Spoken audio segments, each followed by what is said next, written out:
He could have had any woman in the world. But this billionaire chose the one woman everyone else had already walked away from. An exhausted single mother, flat broke, raising two kids alone with a heart that had been broken so many times she'd stopped counting. What nobody saw coming? Those kids would end up teaching him what family really means. If you've ever believed that real love finds you exactly when you've stopped looking, stay with me. This story is for you. Hit that like button, drop your city in the comments so I can see how far this story travels. And let's go back to a rainy Thursday night in Philadelphia, where two broken lives collided in a hospital waiting room, and nothing was ever the same again.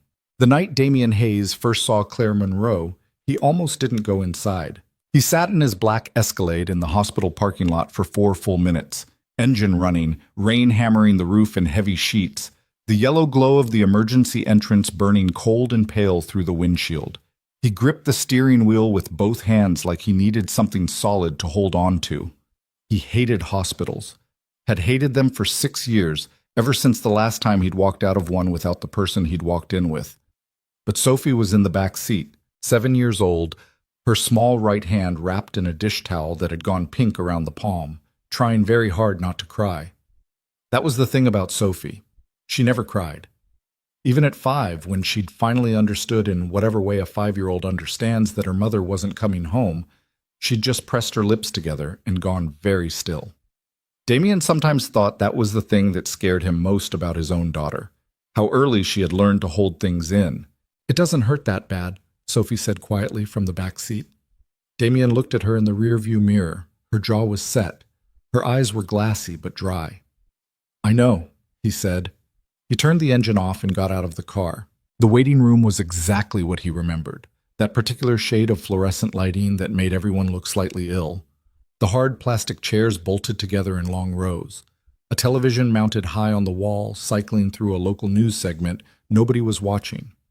The smell of antiseptic and old coffee, and something else beneath it, something human and tired that no amount of industrial cleaning could fully remove. Damian carried Sophie through the automatic doors with her hand pressed against his chest, her head tucked under his chin.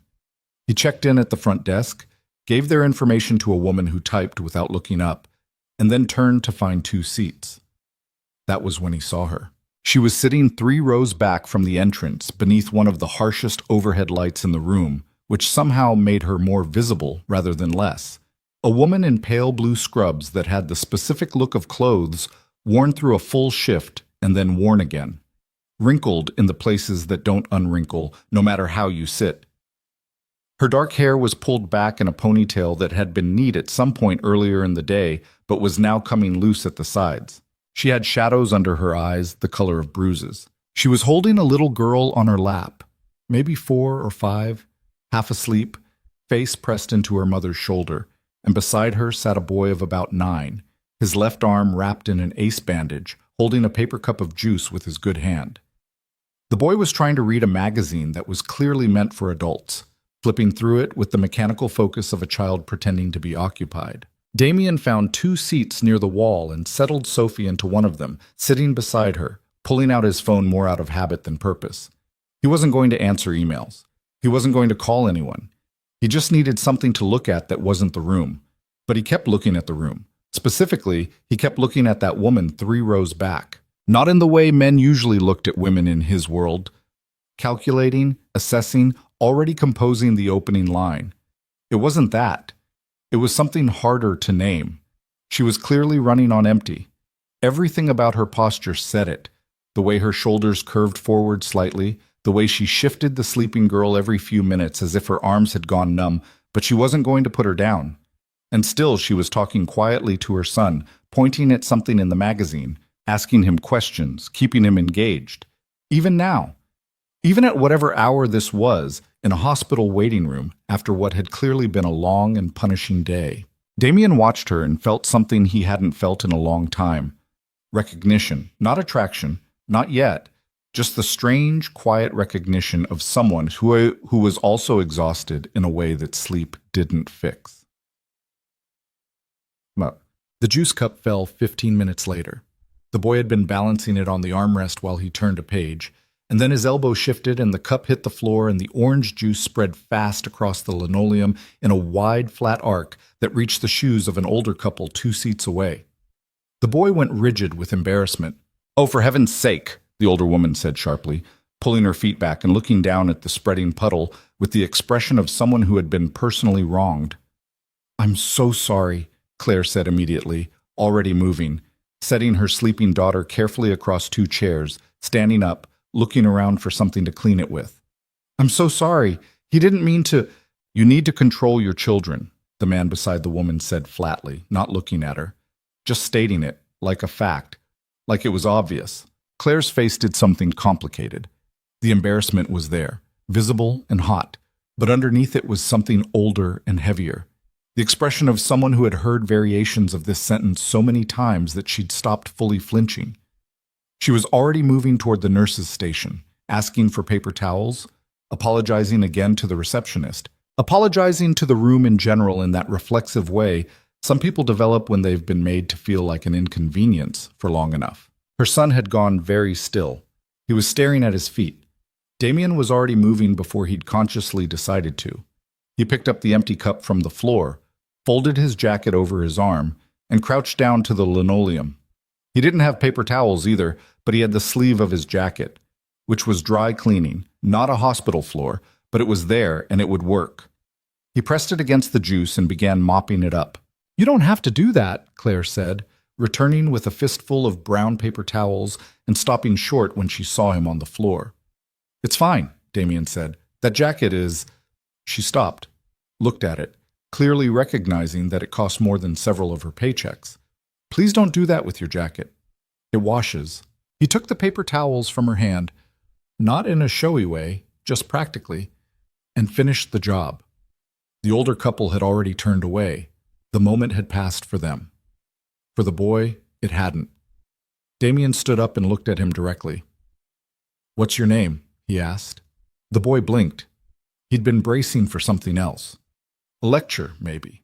Or more embarrassment. "Marcus?" he said carefully. "Marcus, you know what I did last month at a board meeting?" Damien said. "Knocked an entire pot of coffee across a table of contracts. In front of 14 people." He paused. "Cost a lot more than orange juice to fix." Marcus stared at him. Then slowly, something in his face loosened. Claire was watching Damien with an expression he couldn't quite read. "Thank you," she said finally. Her voice was quiet and genuine and slightly guarded, the way people sound when they're grateful but haven't decided yet whether to trust it. "It's a waiting room," Damien said simply. "Everyone in here's already having a bad night." He went back to his seat. Sophie was watching him with wide, serious eyes. "Who's that lady?" she whispered. "I don't know," he said. But they ended up sitting near each other for the next 2 hours. Not by design, the room filled up as the night went on, and the available seats clustered naturally, and at some point Sophie fell asleep against Damien's arm, and the little girl woke up and wandered over to look at Sophie with the bold, unselfconscious curiosity of a 4-year-old examining something interesting. "She's sleeping," the little girl announced to Claire. "I can see that, baby. Come back here. She has pretty hair. Emma, come here." "It's okay," Damien said quietly, glancing down at the little girl standing 2 feet from his knee. "She won't wake up. Sophie sleeps like a brick." Claire pulled Emma back onto her lap anyway, but she didn't move away. They sat in silence for a while. Not uncomfortable silence. The particular silence of 2 people who are too tired for performance and have stopped trying. "How'd she hurt her hand?" Claire asked eventually, nodding toward Sophie. "Climbing a bookshelf," Damien said. "Trying to get a book down from the top shelf. I told her to ask me." He exhaled through his nose. She decided she didn't need to ask. Claire almost smiled. Marcus broke his wrist last year doing the same thing. Different shelf. Same logic. She glanced at her son, who had finally found a section of the magazine he seemed genuinely interested in. "How old?"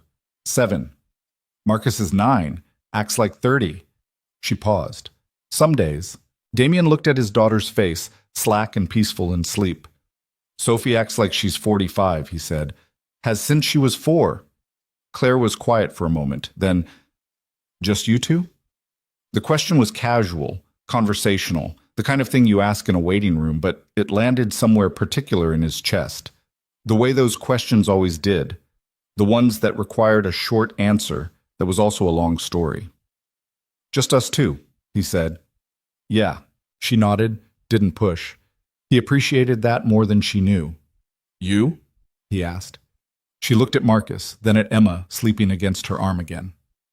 "Just the three of us," she said, and her voice was even, practiced even, but there was something in the set of her jaw that told him the evenness had been worked for.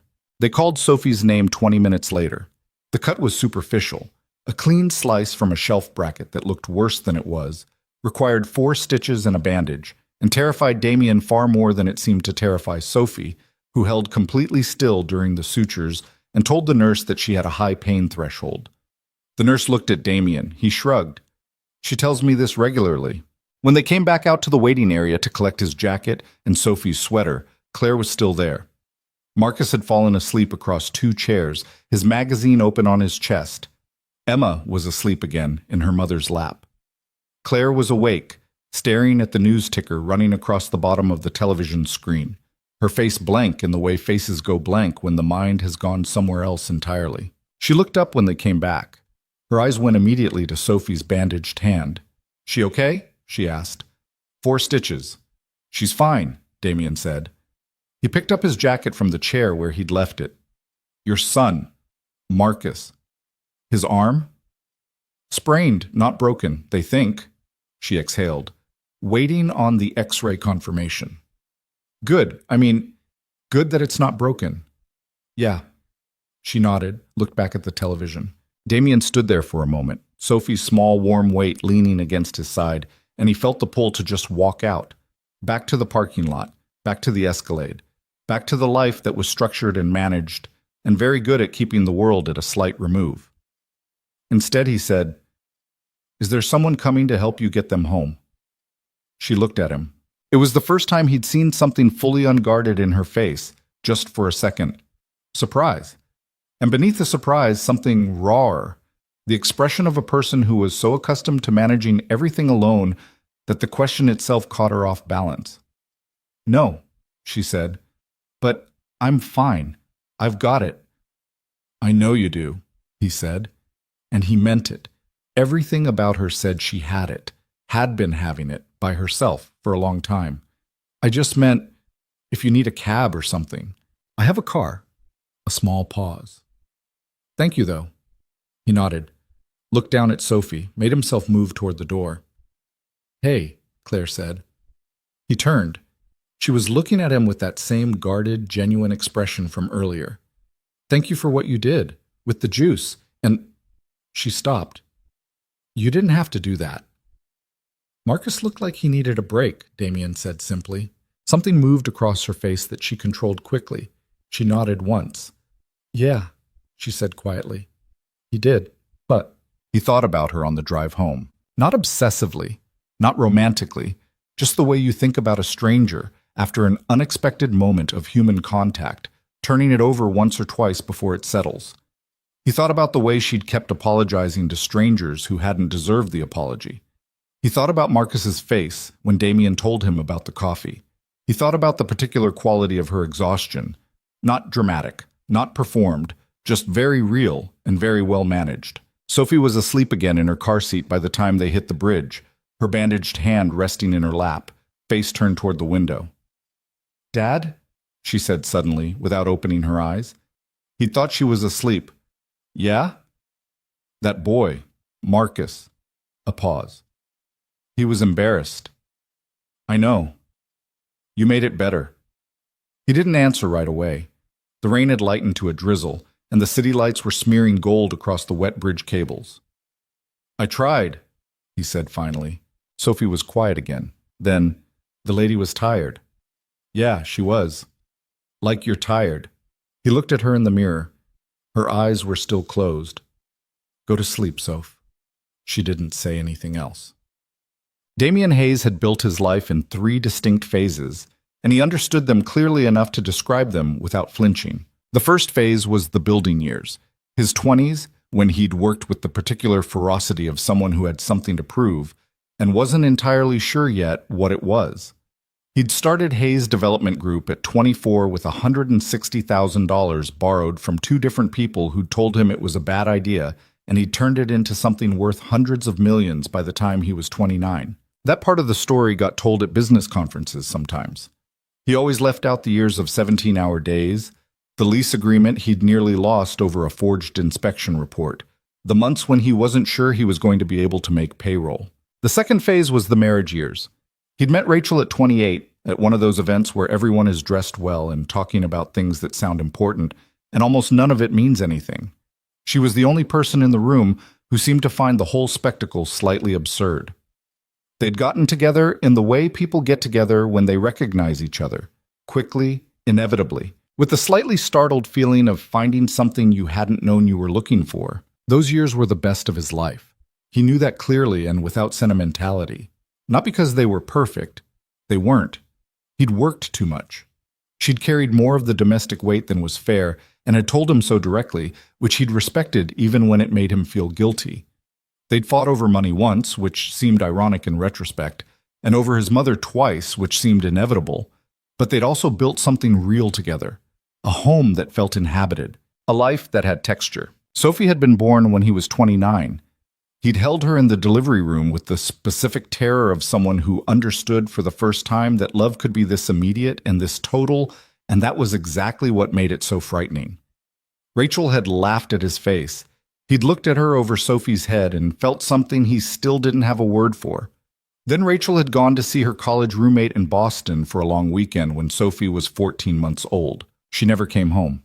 The accident had been on a Tuesday, on a wet stretch of interstate outside of Providence, and it had involved a pickup truck and a driver who later tested positive for 3 different substances, and it had lasted approximately 11 seconds, according to the police report.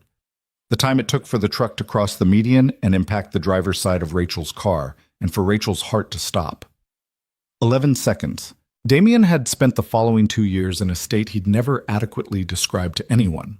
Not grief, exactly, though it was grief. More like the experience of having the entire architecture of your life removed overnight and being left standing in the space where it used to be, expected to function. He'd functioned. He'd gotten Sophie through toddlerhood into childhood, kept the company running, hired the right people, bought the right buildings. He'd done all of it, but there was a layer beneath the functioning where the light had gone out and stayed out, and he'd gotten used to it the way people get used to anything. Because the alternative was not getting used to it. He was good at his job. He was good at being Sophie's father in the specific ways he'd taught himself. Showing up, being present, learning her preferences and her rhythms, making sure she felt secure in the particular way that children who have lost a parent need to feel secure. He was good at those things. He was not good at letting people in. Had not been really since the night in Providence when the last person he'd fully let in had disappeared from the world in 11 seconds. The offices of Hayes Development Group occupied the 32nd through 35th floors of a glass tower in Center City, Philadelphia, and on the Monday morning after the hospital visit, Damien was in his corner office by 7:15, going through the site assessments for a mixed-use development project in Fishtown that his team had been working on for the better part of a year. His assistant, a quietly efficient woman named Patricia, who had worked for him for 4 years and knew better than to ask how his weekend was, brought him coffee and his calendar and a note that his 11 o'clock had asked to push to 1:30. "Fine," he said, without looking up. Also, Sophie's school called, something about the costume for the class play next week. They need to know by Wednesday. He looked up. "What class play?" Patricia looked at him. "Right," he said. "I'll call." She left. He went back to the site assessments and got approximately 4 minutes of work done before he put the papers down and looked out at the city below him and thought about a woman in a hospital waiting room with shadows under her eyes and a sleeping child on her lap and a son whose face had gone rigid with humiliation over a spilled cup of juice. He didn't know why he was still thinking about her. He picked up the site assessments and went back to work. He saw her again 3 weeks later. He was picking Sophie up from school, one of the twice-weekly days when he did it himself rather than sending their housekeeper, Margaret, and he was running 5 minutes late because of a conference call that had run long, and he was walking fast through the parking lot trying to make up the time when he nearly walked into her. She was coming out of the school's main entrance with Emma on her hip and Marcus a half step behind, moving with the same efficient, slightly harried energy he'd clocked in the hospital waiting room. She saw him the same instant he saw her, and for a moment they both stopped. She looked startled, then something settled in her face. "Hospital Dad," she said. He blinked. Am I Hospital Dad?" "I didn't know your name," she said simply. She shifted Emma on her hip. "Your daughter goes here?" "Sophie, 2nd grade. You?" "Marcus is in 4th. Emma's in pre-K." She glanced toward the building. "They do afternoon pickup at the same time, which is logistically impressive," he said. "Chaotic," she said. "The word is chaotic." He almost smiled. "Damien," he said, extending his hand. "Damien Hayes." She shook it with her free hand, Emma dangling from the other arm, unimpressed by the introduction. "Claire Monroe." "How's Marcus's arm?" "Sprained, like they thought. He's fine. Annoyed that he can't play basketball for 3 weeks, but fine." She looked at his hand. "Sophie's stitches?" "Out last week. She's telling everyone she has a scar." "Does she?" "Barely, but she's committed to the narrative." Claire looked at him for a moment. Not unfriendly, just measuring, the way people measure when they're being careful. "Well," she said, "good to know they're both okay." "Yeah." He paused. "Are you—" He stopped himself because the question forming in his head was about whether she had someone helping her, which was not his business and which she'd already answered in the waiting room. "Are Marcus and Emma in the after-school program?" "Monday, Wednesday, Friday," she said. "I work nights, so I pick up the other days when I can." She said it neutrally, factually, not inviting comment. "What do you do?" "Nursing assistant, Jefferson Hospital." She said it the same way, direct, without apology, without the slight lift in delivery that people use when they want you to be impressed. Sophie came flying out of the building at full speed and crashed into Damien's side with enough force to rock him sideways. "Dad, you were late!" 4 minutes. 5. 4.5. Sophie looked at Claire, then at Emma, who was staring at her with round, interested eyes. "Hi," Sophie said. "Hi," Emma said solemnly. "I'm Sophie." "I'm Emma." "I like your backpack." Emma looked down at her backpack, which had a cartoon dinosaur on it, considered the compliment gravely, and appeared to accept it. "Thank you," she said. Claire was watching this with an expression that wasn't quite a smile, but was close. "We should get going," she said. "Yeah," Damien said. She put Emma down and took her hand and started toward the parking lot. Marcus fell into step beside her, already talking about something, pulling a paper from his backpack. Sophie watched them go. "Who's that?" she asked. "Claire," he said. "We met at the hospital, remember? The boy who spilled the juice." Sophie thought about this.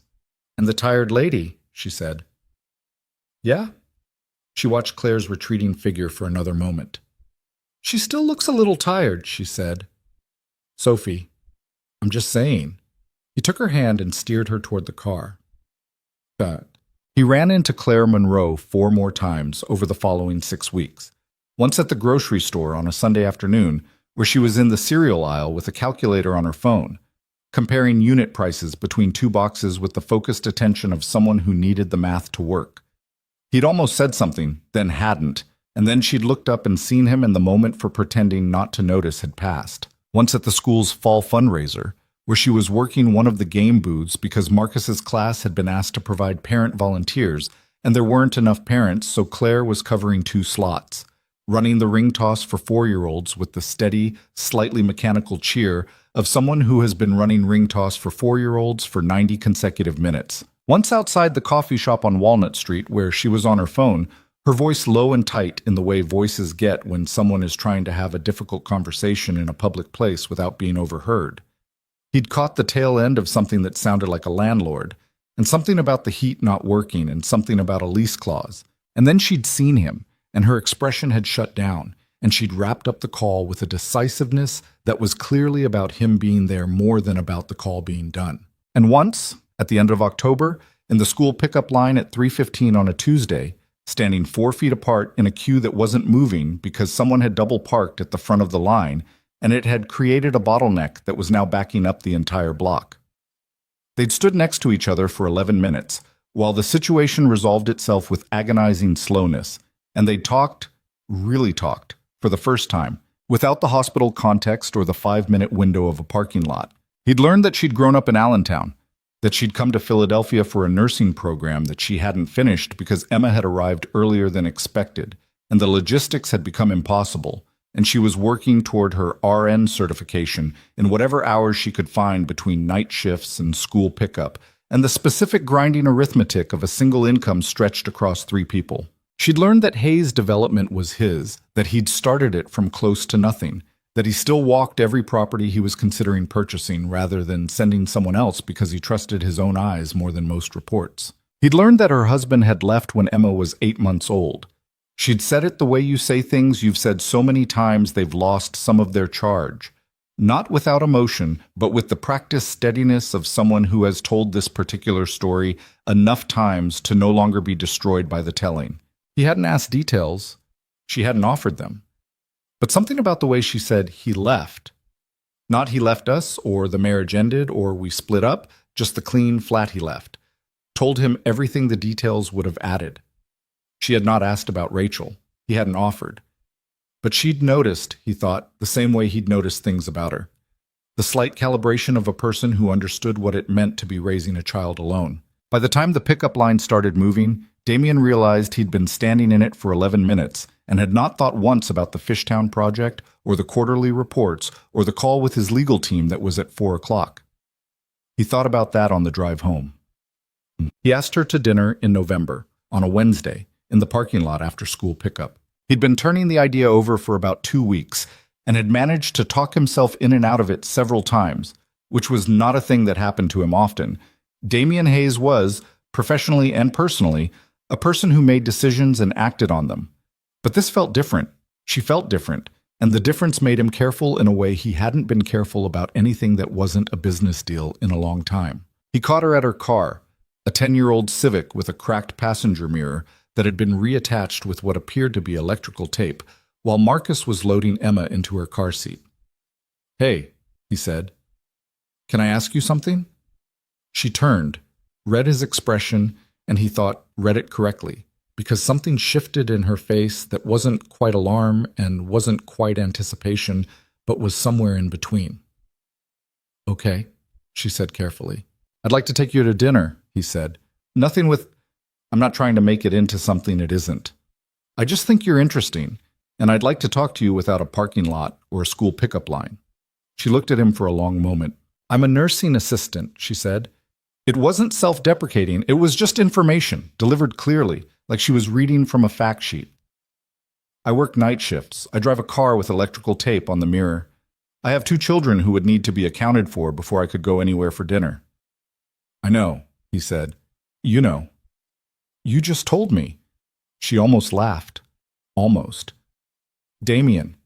Claire." She looked past him for a moment, at nothing in particular, and he could see her running some internal calculation. Then she looked back at him. "Why?" It was a plain question, genuine, not fishing for a compliment, actually asking.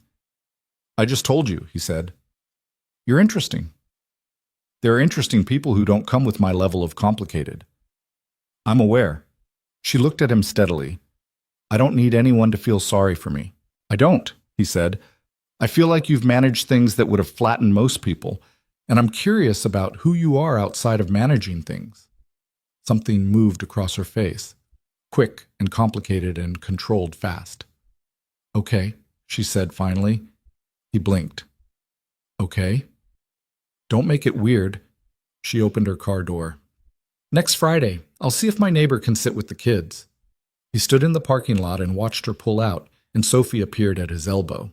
"Did you ask the tired lady to dinner?" she said. He looked down at her. "How did you—" "I could tell." She considered this. "Good. She should eat more." He stared at his 7-year-old. "What?" Sophie said. "The point. The restaurant was a place on Spruce Street that Damien liked. Not ostentatious, not trying to be impressive, just good food and low lighting and tables spaced far enough apart for actual conversation. He'd been there a dozen times. It felt like a reasonable choice. Claire walked in wearing a blue dress that she'd clearly put thought into and was now slightly second-guessing because she tugged the hem of it once after she came through the door and then stopped herself.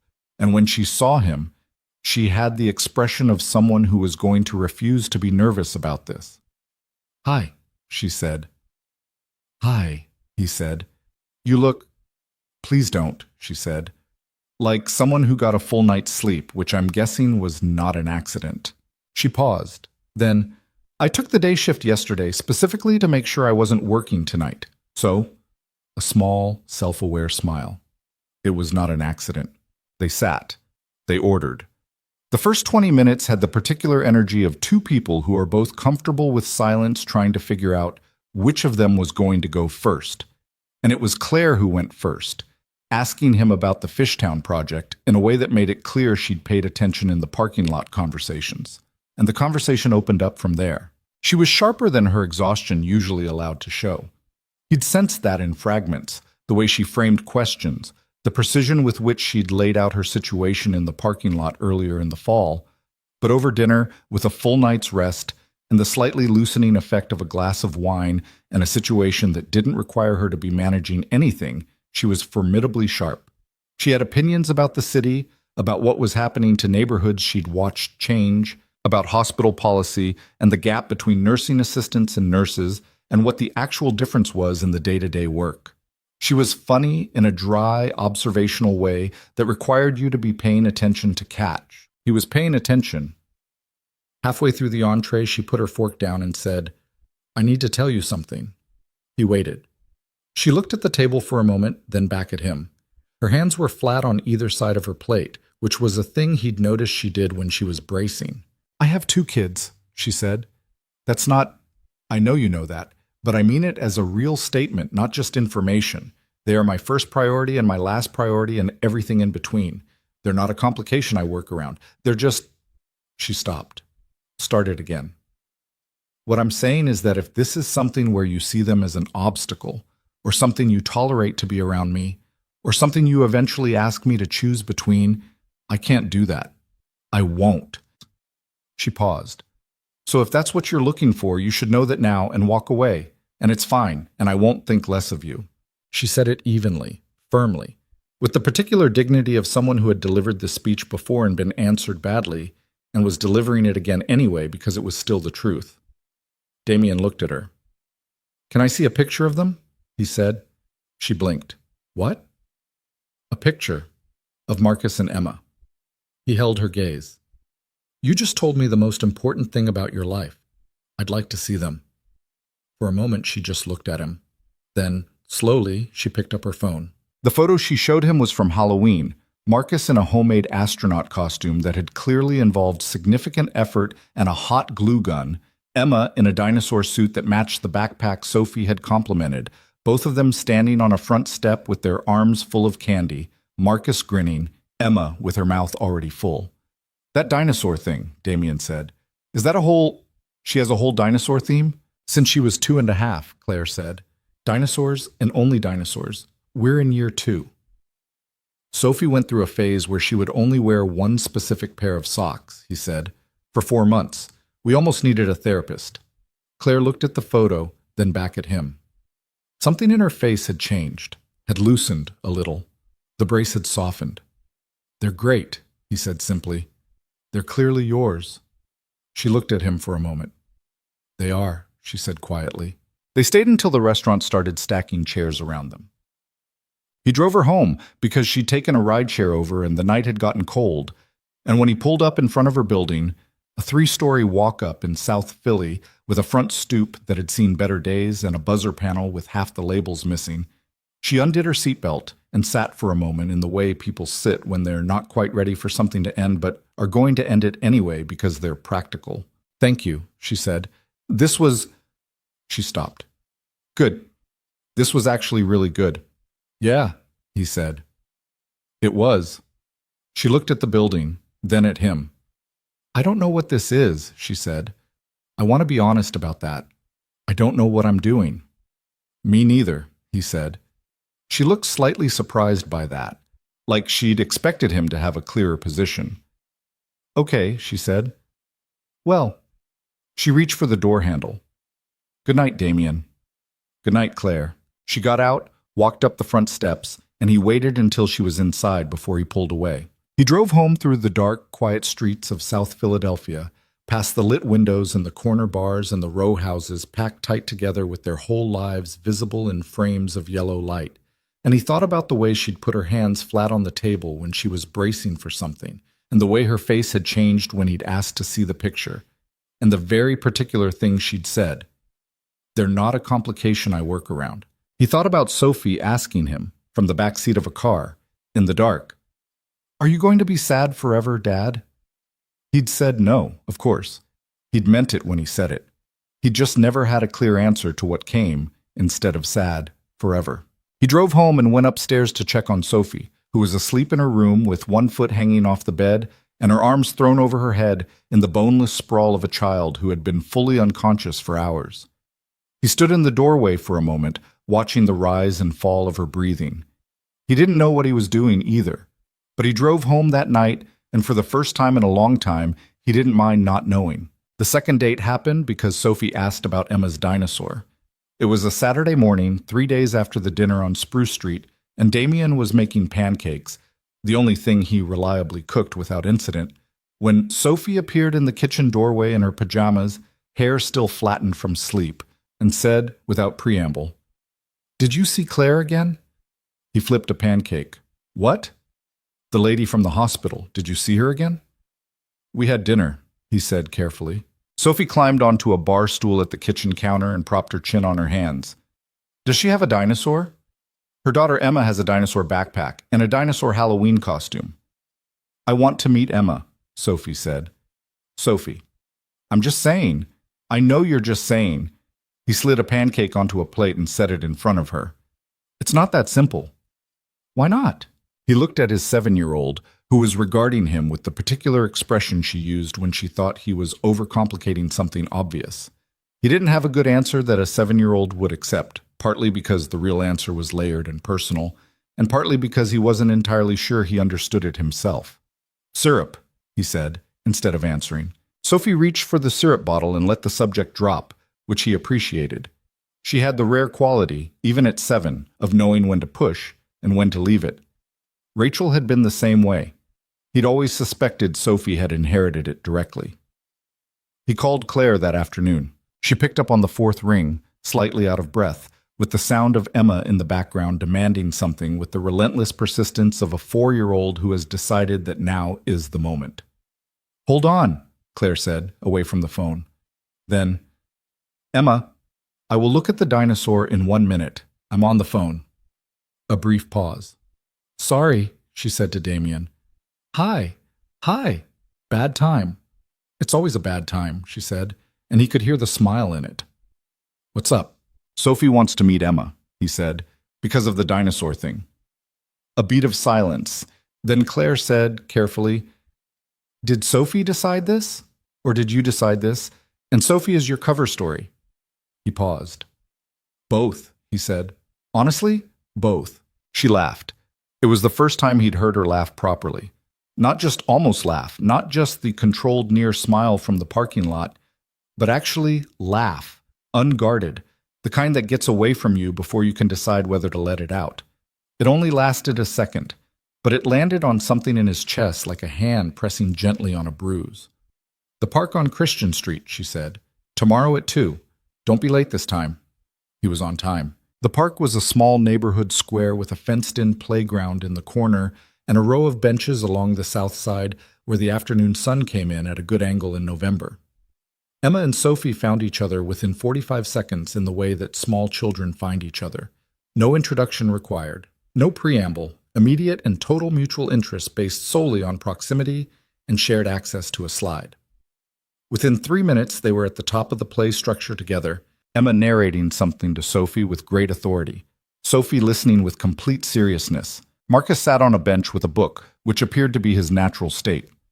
"He always does that?" Damien asked. Claire was watching the girls on the slide. "Since he learned to read, I used to try to make him put it down and socialize." She paused. "Then I realized he was socializing fine. He just does it through books first, people second. The books are how he decides if people are worth the people part. What's he reading? She glanced over. Some science thing about black holes. His teacher gave it to him. She said it with the particular tone of a parent who is proud of something and trying not to make a big deal of it. Damien looked at Marcus, the kid sitting alone on a bench with a black holes book at age 9. He thought about his own childhood, the particular loneliness of being the kid who was more interested in floor plans and building structures than in whatever everyone else was interested in, the way he'd spent most of 5th grade drawing blueprints of imaginary buildings in the margins of his notebooks. He'd probably like the observation deck of the Kimmel Center, Damien said. Good sight lines to the sky. Claire glanced at him. He would love that, actually, she said. Then, more carefully, you don't have to do that. I know. I mean it. You don't have to perform interest in my kids to impress me. He looked at her. I'm not performing. She held his gaze for a moment. The directness of it was something he'd already noticed about her. She looked at you when she was trying to figure something out, fully, without the social deflection most people used. It could be uncomfortable if you weren't prepared for it. Okay, she said. Marcus? Damien called. The boy looked up from his book with the slightly dazed expression of someone returning from a significant distance. What's a black hole do to time? Damien asked. Marcus stared at him. Then his face did something, shifted, opened up, recalibrated entirely.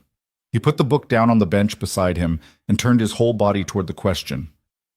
Okay, so time dilation is... He stopped, started over. You know how gravity works, right? Damien sat down on the bench. 40 minutes later, Claire said, Marcus, let the man breathe. Marcus, who had at some point in the conversation stood up from the bench to gesture more effectively at the sky, stopped mid-sentence. He looked at Damien, suddenly aware again of where he was and who he was talking to. The enthusiasm retreated slightly behind the 9-year-old caution.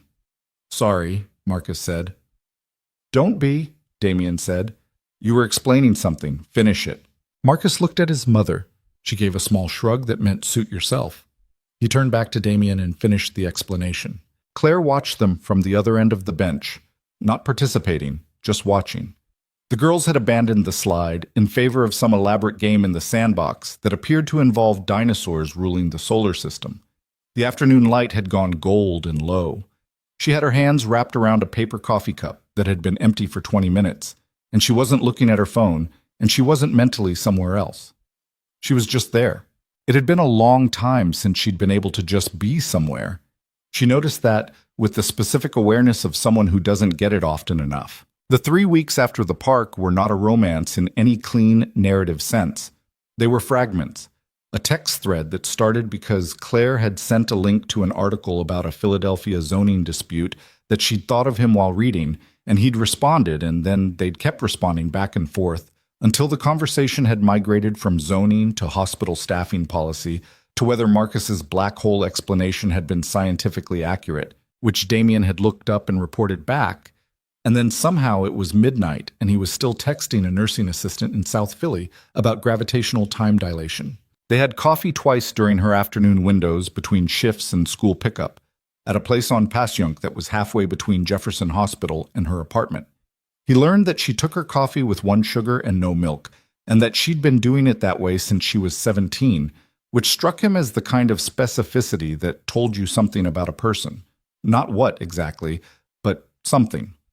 She learned that he'd bought his first development property, a rundown duplex in Kensington, at 23 by convincing a seller to accept a deferred payment structure because he hadn't had enough cash to close otherwise. Did that actually work? She asked. It worked because the seller was also 23 and didn't know it wasn't standard practice, he said. We were both making it up. She looked at him over her coffee cup. You've been making it up the whole time, haven't you? Everyone is, he said. Some people just have better offices while they do it. She went quiet for a moment, turning the cup in her hands. I used to think that, she said, that everyone was figuring it out as they went, and I was the only one who felt like I was behind. And then she stopped, started over. And then things got harder, and I realized that some people had real safety nets. And that makes a bigger difference than the attitude does. Yeah, he said, it does. She looked up at him. He didn't add anything to it, didn't qualify it or redirect it or offer the kind of reframe that people offer when they want to make something feel better than it is. He just agreed with her, and the not qualifying it was somehow more respectful than anything else he could have said. She thought about that later when she was on the night bus back to her apartment after the second coffee, watching the city go dark outside the window with Emma asleep against her shoulder and Marcus reading beside her with a headlamp because the bus lighting wasn't good enough. He didn't try to fix things. That was what she kept coming back to. She'd been around enough men, her ex-husband included, who fixed things, who reframed things, who found the silver lining whether or not you'd ask them to find it. Damian Hayes, who had more actual capacity to fix things than anyone she'd ever met, mostly just listened. She didn't know what to do with that yet, but she kept not doing something about it, which was its own kind of answer. December arrived fast, the way December always did in Philadelphia. One morning, the trees still had their last leaves, and the next morning, everything was bare, and the city had put up its lights, and the temperature had dropped 15 degrees in 4 days, and everyone walked slightly hunched against the wind with their shoulders up around their ears. Claire was working 36 hours a week, picking up extra shifts where she could, because December meant higher utility bills, and the kids' school winter play required costume pieces she hadn't budgeted for, and Marcus needed new sneakers, again, because his feet were engaged in some kind of sustained growth campaign that she couldn't keep up with. She was tired in the bone-deep way she was always tired in December, the cumulative weight of a year that had asked more of her than she had. She'd told Damien about the heat in October, on the phone in front of the coffee shop, the landlord dispute, the clause in the lease about maintenance timelines, the apartment that had gone cold for 9 days before anyone fixed it. She hadn't meant for him to hear that. He had anyway. In the second week of December, he texted her. "Is the heat working?" She looked at the text for a moment. "Yes," she wrote back. "Why?" "Just checking." She stared at the screen. She thought about typing something else, about how she didn't need anyone checking on her heat, about how she had it handled, about the specific and well-worn discomfort of being someone that other people felt sorry for. She thought about the calculator at the grocery store and the electrical tape on the car mirror and all the small compromises she'd built into the architecture of her daily life that she'd long since stopped seeing as things that needed changing. She didn't type any of it. "Thank you," she wrote instead. He sent back a single thumbs up. She put her phone in her pocket and went back to work. The thing that kept happening, the thing that kept catching her off guard, was the consistency. Not grand gestures, not the helicopter ride to an island kind of effort that her ex-husband had deployed occasionally in the early years when he'd done something wrong and needed to reset the emotional ledger. Just consistent, quiet, ordinary presence. He texted when he said he would. He showed up to the 2 things they'd planned, both times early. When Marcus had mentioned in passing, during the park conversation, that his science project required poster board, and he couldn't find the right kind at the corner store. A package of assorted poster board appeared on Claire's doorstep 2 days later with a note that said Fishtown Hardware, Aisle 4. They have the good stuff and nothing else. She'd stood on her doorstep holding the package and felt, for a moment, the old instinct to be suspicious of it. The instinct that said nobody does things for free, that kindness had a return expectation built into it, that the cost came later. She'd learned that lesson so thoroughly that it had become automatic.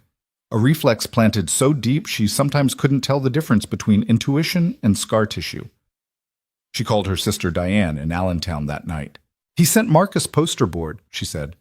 "That's a weird thing to send," Diane said. "He mentioned needing it in a conversation Damien wasn't even really part of. Damien just remembered and sent it." Diane was quiet for a moment. "Claire, I know. How long has this been going on? It's not... We've had dinner once, coffee twice. Claire, he sent your son poster board. I'm aware. That's not a we've had dinner once behavior." She pressed her back against the kitchen wall and looked at the ceiling. Emma's dinosaur drawings were taped up in a row above the refrigerator, 6 of them in various sizes. Marcus's science quiz from last month was on the fridge door with a 94 written in red at the top, which he'd been quietly devastated about because he'd wanted 100, which was a thing she'd chosen not to push on because the kid was 9 and a 94 was a 94. "I'm scared," Claire said. "I know," Diane said, "but you're always scared. For good reasons." "For reasons that made sense at the time," Diane said, which is not exactly the same thing. She went to bed that night and lay there for a while, listening to the building settle and Emma breathing through the wall and the distant sound of the city, and she thought about what Diane had said, and she thought about the poster board, and she thought about a man on the floor of a hospital waiting room mopping up orange juice with the sleeve of a very expensive jacket, like it was the most natural thing in the world. She fell asleep before she'd figured out what to do with any of it, which was, she supposed, its own kind of forward motion. The week before Christmas, Marcus's science project was due. He'd been working on it for 3 weeks, a model of the solar system with handwritten labels and a separate display board explaining the physics of planetary orbit, which he'd expanded to include a section on black holes because, he said, it was related and his teacher had approved the addition. Claire had helped where she could, which meant mostly providing tape and staying out of the way, because Marcus had strong opinions about the project and her involvement in it, and she'd learned years ago that some things were best handled by being available rather than involved. The night before it was due, at 9:30 p.m., she was washing dishes when Marcus appeared in the kitchen doorway. His face had the particular look it got when something was wrong that he was trying to decide whether to tell her. "What?" she said. "I broke the Saturn ring," he said. She turned around. He was holding the model, a styrofoam ball on a wooden dowel with rings made from a wire frame and acetate paper, and one side of the ring was cracked clean off, hanging loose. She looked at it. She looked at the clock on the microwave, 9:34 p.m., project due at 8 a.m. "Okay," she said. "Where's the glue?" "I already tried glue. The acetate doesn't stick." She took the model from him and examined the break. He was right. Regular craft glue wasn't going to hold the acetate to the wire frame. She needed something stronger. She went through the kitchen drawer, the junk drawer in the hallway, the small toolbox in the closet. She had wood glue and regular super glue, and neither was right. "Mom, I'm thinking," she said. Her phone buzzed on the counter. A text from Damien. "Sophie wants to know if Emma liked the dinosaur stickers we sent. She's been waiting for a verdict." She looked at the text. She looked at the broken Saturn ring in her hand. She looked at the clock. She hesitated for only a second. "Are you awake?" she typed. "Yes." "What's wrong?" She almost wrote nothing. The word was right there, automatic, the answer she gave when she didn't want to ask for help, which was most of the time. Saturn ring broke. "School project. Due tomorrow, 8 a.m. Need something that bonds acetate to wireframe, and I don't have it." The response came back in under a minute. "Epoxy. I'll be there in 20 minutes. "Who are you texting?" Marcus asked. "Damien." Marcus looked at her, then at the broken ring. "You called him for a school project?" "He offered," she said, which was a slight reframing of events, but directionally accurate. "It's almost 10 o'clock. "I know what time it is, Marcus." Her son was quiet for a moment. He had the focused, measuring quality when he was thinking something through. The same quality he'd had at the park when he'd decided to trust Damien with the black hole explanation. "Okay," he said finally. Damien arrived in 22 minutes with a 2-part epoxy kit, a set of small clamps, and a piece of replacement acetate he'd stopped at a 24-hour hardware store on the way. Claire opened the door and took one look at him. Coat still on, slightly out of breath from the stairs, hardware store bag in hand, and felt something move in her chest that she made a note of and did not address right then. "The acetate might not match exactly," he said, coming inside. "But I got the closest thickness they had." "Thank you," she said. "You really didn't have to. You said it was due at 8. Where's Marcus?" Marcus was at the kitchen table with the model, and when Damien came in, the boy looked up with an expression that moved quickly through several things. The wariness, the assessment, the grudging admission that the situation had been improved by this arrival, and landed somewhere close to relief. "The break is clean," Damien said, examining it. "That's actually good. Should bond straight." "I tried regular glue," Marcus said. "Acetate needs epoxy." Damien set the hardware bag on the table. "You want to do it, or you want me to do it?" Marcus thought about this seriously. "You do it, but I watch." "Deal." Claire stood in the kitchen doorway and watched them at the kitchen table at 10 p.m., Damien's coat still half on, explaining 2-part epoxy to a 9-year-old who was watching the process with his chin propped on his hands and asking precise follow-up questions. and she had the overwhelming, slightly terrible feeling of someone watching something they want very badly and are very afraid of wanting. She made tea. She needed something to do with her hands. The ring was repaired by 10:45. Damien held it under a small clamp while the epoxy cured, and Marcus sat across from him and asked about the replacement acetate and whether the optical properties were the same as the original. And Damien said he genuinely didn't know, but the weight and thickness were close. And Marcus accepted this with the scientific rigor of someone who understood the difference between a known fact and a reasonable approximation. At 11, Marcus went to bed. He said goodnight to Damien with the specific casualness of someone who has decided something privately and isn't going to announce it.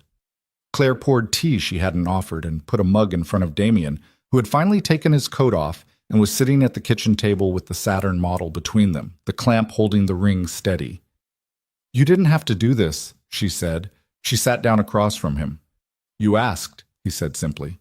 "I know, but you—" She stopped, wrapped her hands around the mug. "I'm not good at asking for things. That took a lot for me."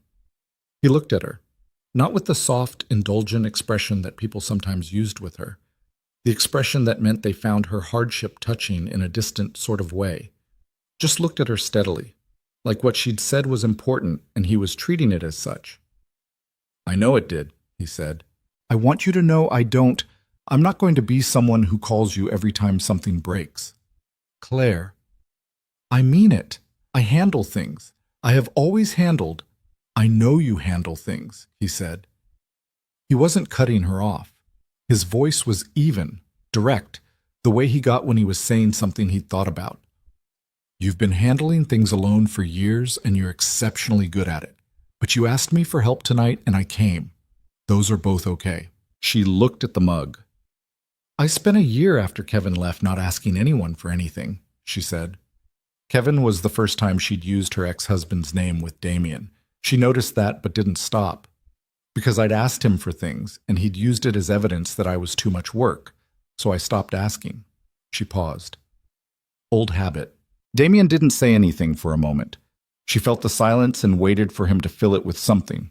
Reassurance, or the obligatory comment about what kind of person Kevin must be, or the reframe that turned her experience into something easier to hold. He didn't do any of those things. "That makes sense," he said. "The habit. I know it doesn't serve me." "I didn't say it didn't serve you," he said. "It probably kept you going for a long time." She looked up at him. "I just mean—" He turned the mug slightly on the table. "Habits that kept you functional during something hard don't automatically become useless after. You figure out over time which ones still apply." A pause. "I had some of those too. After Rachel." It was the most he'd said about Rachel since the parking lot in the fall when she'd understood, without being told, that there was a Rachel-shaped silence in his life. She didn't push, but she filed it. "What was hers?" she asked quietly. "Habit that kept you going." He thought about it. "Working," he said. "I was already a person who worked too much, and after she died, I just went further in that direction, poured everything into the company, told myself I was building something for Sophie." A pause. "Mostly I was just making sure I was too busy to sit in a quiet room. And now? I sit in more quiet rooms," he said. "It's still not comfortable." He glanced toward the hallway where Marcus's room was. "Sophie started asking me if I was going to be sad forever when she was 5. "What did you tell her?" "I told her no." He looked back at Claire. "I wasn't sure if it was true."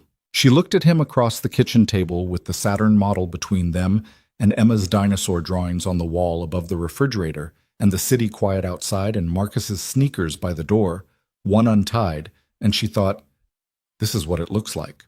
Not the version with clean edges and perfect timing and a clear emotional arc. This version, kitchen table, 10 p.m., borrowed epoxy and old habits, and two people who'd both been through something and were both still figuring out what came next. "I should let you get some sleep," Damien said, beginning to stand. "The clamp needs to stay on until morning," she said. "You'll want to check that before Marcus takes it to school." He stopped. "You can sleep on the couch," she said. "It's fine. It pulls out." He looked at her. "I'm not—" She felt the heat in her face. "I just mean the project. I want you to check it before he takes it." "I know what you meant," he said.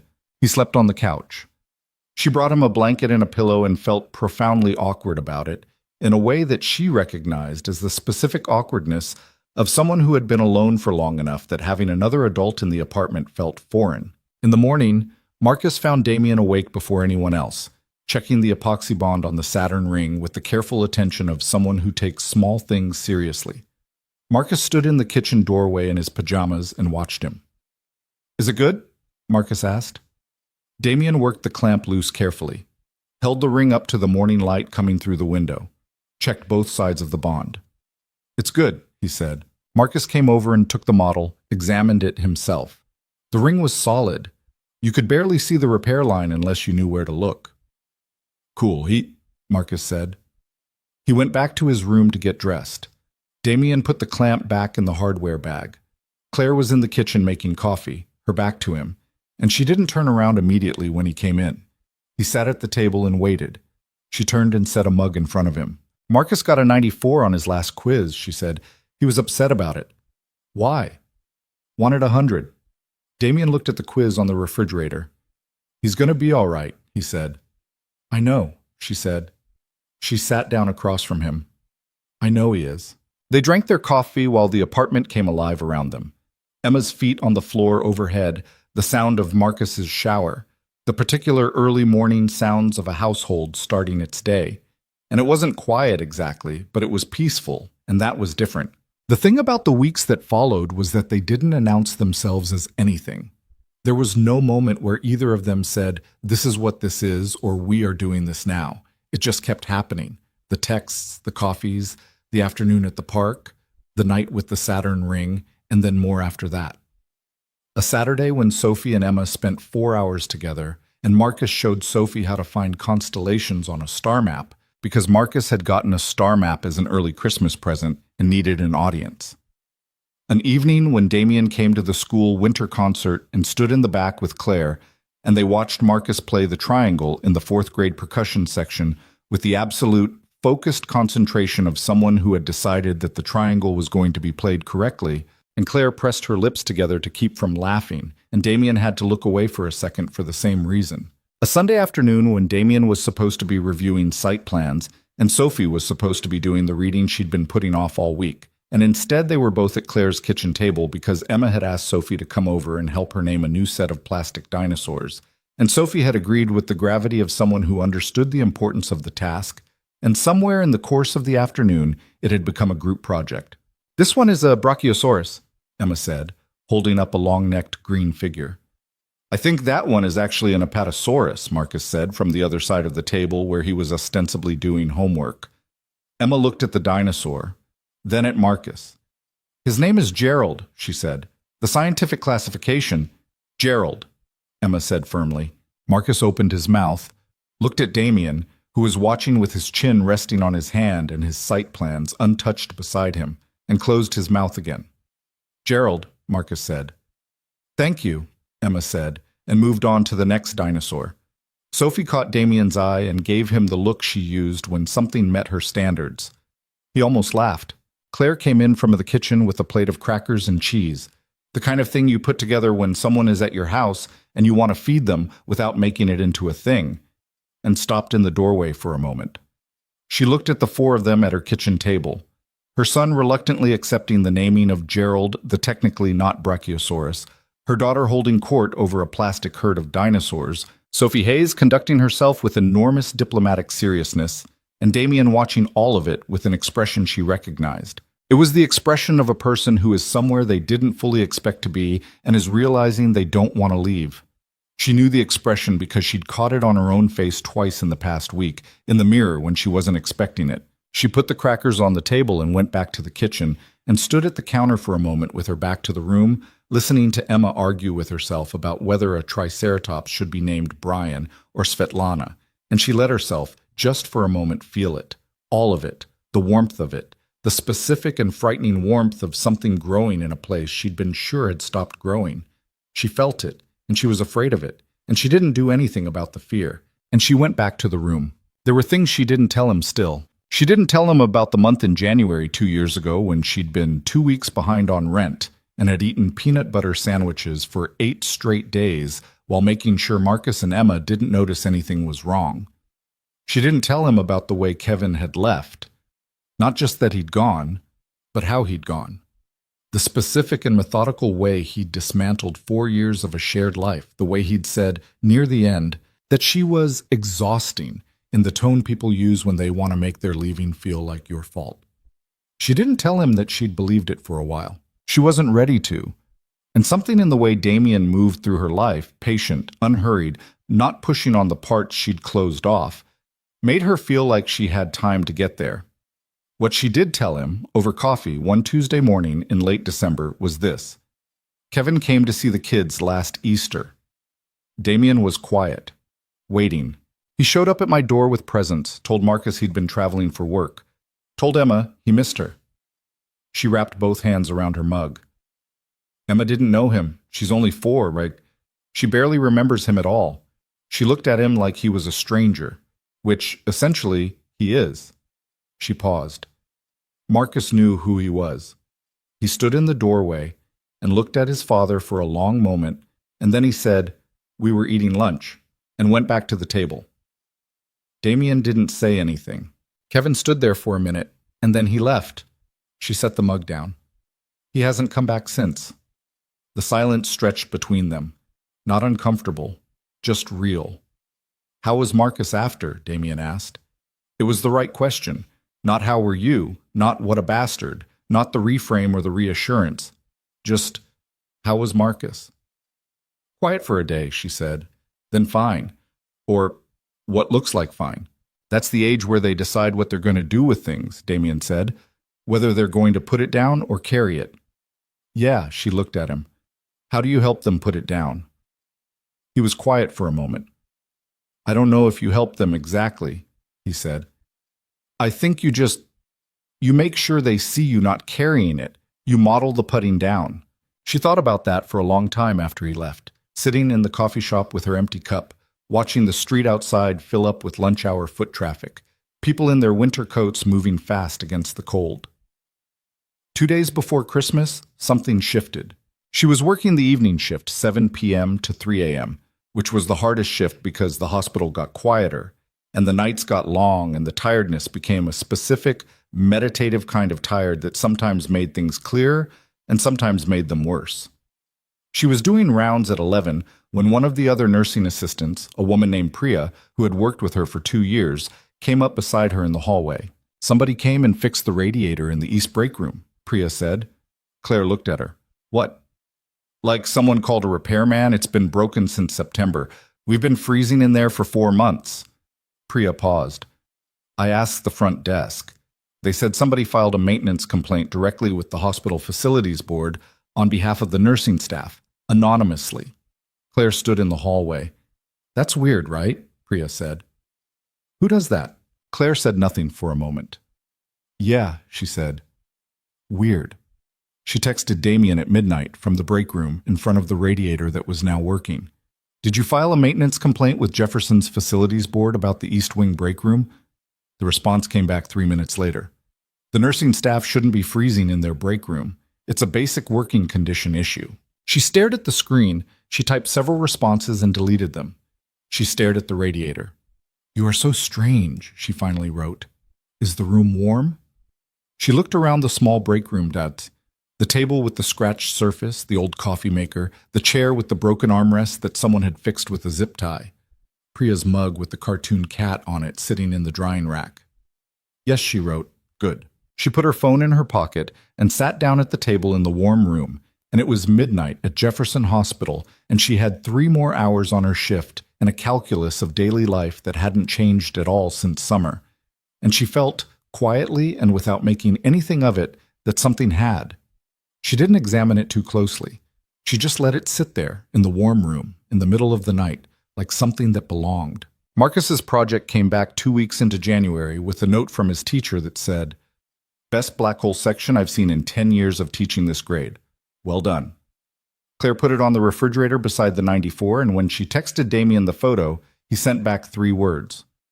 Told you so.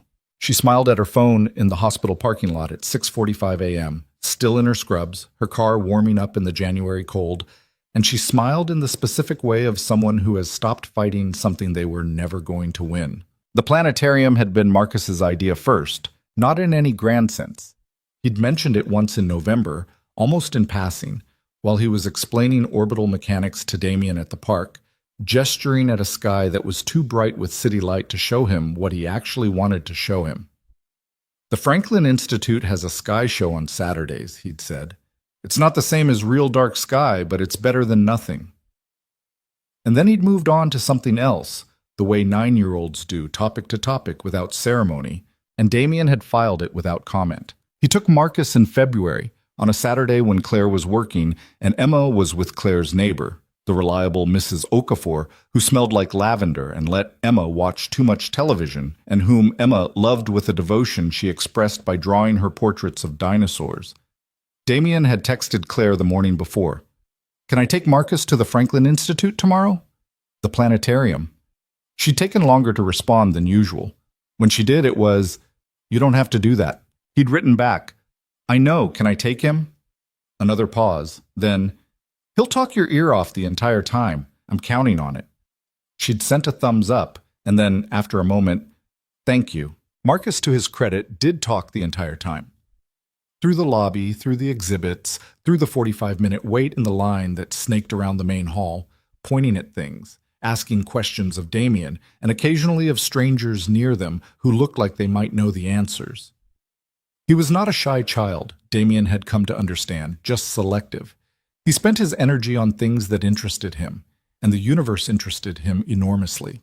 In the dome of the planetarium, when the lights went down and the projected sky bloomed across the ceiling, the Milky Way in a sweep of cold white light, the constellations named and traced in slow gold lines, Marcus went completely quiet for the first time in 2 hours. He sat beside Damien with his chin tilted up and his hands flat on his knees, and he was just still. Just a 9-year-old kid looking at the stars. Damien looked at him and then looked up at the ceiling himself, and in the dark and the quiet he felt something simple, something that had nothing to do with business or architecture or any of the things his brain was usually running in the background. Just the particular feeling of being somewhere that mattered, with someone who needed to be there. Afterward, in the museum cafe, Marcus ate a pretzel and Damien drank bad coffee, and Marcus said, "My dad used to say he'd take me to places like this." Damien didn't react outwardly, just waited. "He never did," Marcus said. He said it the way he said most things, factually, without drama, but with the flatness of something that had been processed and reprocessed until the processing had become its own kind of weight. He said a lot of stuff he didn't do. Damien turned his coffee cup on the table. "Yeah," he said. "Is that why they—" Marcus stopped. "Did my mom tell you about my dad?" "Some," Damien said. Marcus thought about this. "He left when Emma was a baby," he said. "I was 6. I remember him, but it's like remembering a TV show, not like remembering a real person." Damien didn't say anything. He wasn't sure there was anything to say that wouldn't feel thin compared to what Marcus had just put on the table. "Does that make sense?" Marcus asked. "Yeah," Damien said. It makes sense." Marcus ate the last of his pretzel. "Sophie said her mom died," he said carefully. "She did. 6 years ago." "That's different," Marcus said. It wasn't a judgment, just an observation, delivered with the precision Marcus applied to everything. Like, your wife didn't choose to leave. The directness of it would have knocked most adults sideways. Damien sat with it for a moment. "No," he said. "She didn't choose to." "Do you think that's harder or easier?" Marcus asked. And then immediately, "You don't have to answer that." Damien looked at him. This 9-year-old with bad coffee and a pretzel and a question about grief that most adults avoided for their entire lives. "I think they're just different kinds of hard," Damien said. "Your dad leaving means there's someone out there who made a choice. That's a different thing to carry than an accident." Marcus was quiet for a moment. "I used to think he'd come back," he said. "When I was 7, I used to think he was just away for a while, like a business trip." A pause. "I don't think that anymore." "Good," Damien said, not harshly, just clearly. "Because waiting for someone to come back who decided to go it costs you things you need." Marcus looked at him with his direct, measuring gaze. Like what? Like the room you need to let the right people in, Damien said. It was quiet at the table for a moment. Marcus turned that over the way he turned things over, thoroughly, without rushing. Okay, he said finally, and then picked up his napkin and wiped pretzel salt off his hands with the businesslike finality of someone who has reached a conclusion and is ready to move on. They took the subway home. Marcus fell asleep against the window somewhere between City Hall and Ellsworth Federal, his breath fogging the glass, his museum receipt sticking out of his coat pocket. Damien looked at him and felt something he didn't try to name. He just let it be what it was. By March, Damien had become a fixture in the particular ecosystem of Claire's daily life. Not constant, not intrusive, but present in the way that water is present, filling the shape of things around it without announcement. He knew Marcus's homework schedule and the specific pitch of Emma's pre-cry sound, and which of Claire's silences meant tired and which meant something else. He knew that Claire hated being handed things. She preferred to pick things up herself, a preference so ingrained she'd never noticed it until he had, quietly, and stopped handing her things. He knew that she read for 30 minutes before bed when she could, that she kept the television on low as background noise when she was cooking, that she checked the locks on the apartment door twice before she went to sleep. He knew these things not because she'd told him, but because he'd been paying attention, and paying attention was the thing he was best at. Claire, for her part, had started to let herself know things about him.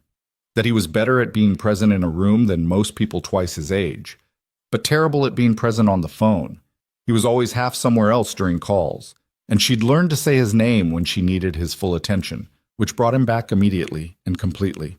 That he carried Rachel in a way that was quiet and private and load-bearing, not displayed, not performed, but structural. The way a load-bearing wall is structural. You could live in the house without thinking about it, and it was still holding everything up. That he was harder on himself than anyone she'd ever met. That he deflected this with practicality, with efficiency, with the forward motion of someone who believed the antidote to regret was doing the next right thing. She'd started letting him in, is what she'd started doing. Not all the way, but more. The first time she'd cried in front of him was in early March, not over anything large or dramatic, which somehow made it worse. She'd come home from a night shift to find that the water heater had gone out overnight, and the apartment was cold, and Emma had woken up to no hot water and was crying, and Marcus was trying to manage Emma while also making his own breakfast. And the landlord's phone went to voicemail, and Claire had been awake for 14 hours, and she walked into her kitchen and stood there looking at all of it, and just ran out of room. She'd called Damien because she couldn't call Diane at 6 a.m., and she couldn't call anyone from work because she'd spent 2 years being the person at work who handled things, and her hands were shaking slightly when she dialed. He answered on the second ring. What's wrong? She told him. She was not dramatic about it. The specifics, the water heater, the landlord, the kids. But her voice had the tight quality of someone operating at the edge of their capacity. And she was not, she realized partway through, going to be able to keep it together for the whole call. She didn't. It wasn't a full breakdown. 2 or 3 seconds where her voice broke and she stopped talking. She got it back quickly. I'm sorry, she said. I'm tired. I'm being... Don't, he said. His voice was steady. Not alarmed, not soft in the performative way. Just steady. Don't apologize. She pressed her back against the kitchen wall. Marcus had gotten Emma settled with cereal and they were both at the table, Marcus pretending not to notice his mother on the phone, which was its own kind of grace. I'll call a plumber, Damien said. What's your landlord's name? You don't need to... Claire, water heater, plumber. Landlord's name. She gave him the name. She heard him write it down. I'll have someone there by 9, he said. Take a hot shower at the gym on Broad. The Jefferson Rec Center has day passes. I'll text you the address. Take the kids with you if you need to. Damien, go sleep for 4 hours. I'll call you when it's handled. She stood in the kitchen for a moment, phone against her ear, looking at her 2 kids eating cereal at the kitchen table, Emma with a stegosaurus in her non-spoon hand because Emma could not eat without a dinosaur nearby, Marcus reading the back of the cereal box with the focused attention he applied to any available text. Okay, she said quietly. The plumber was there at 8:45.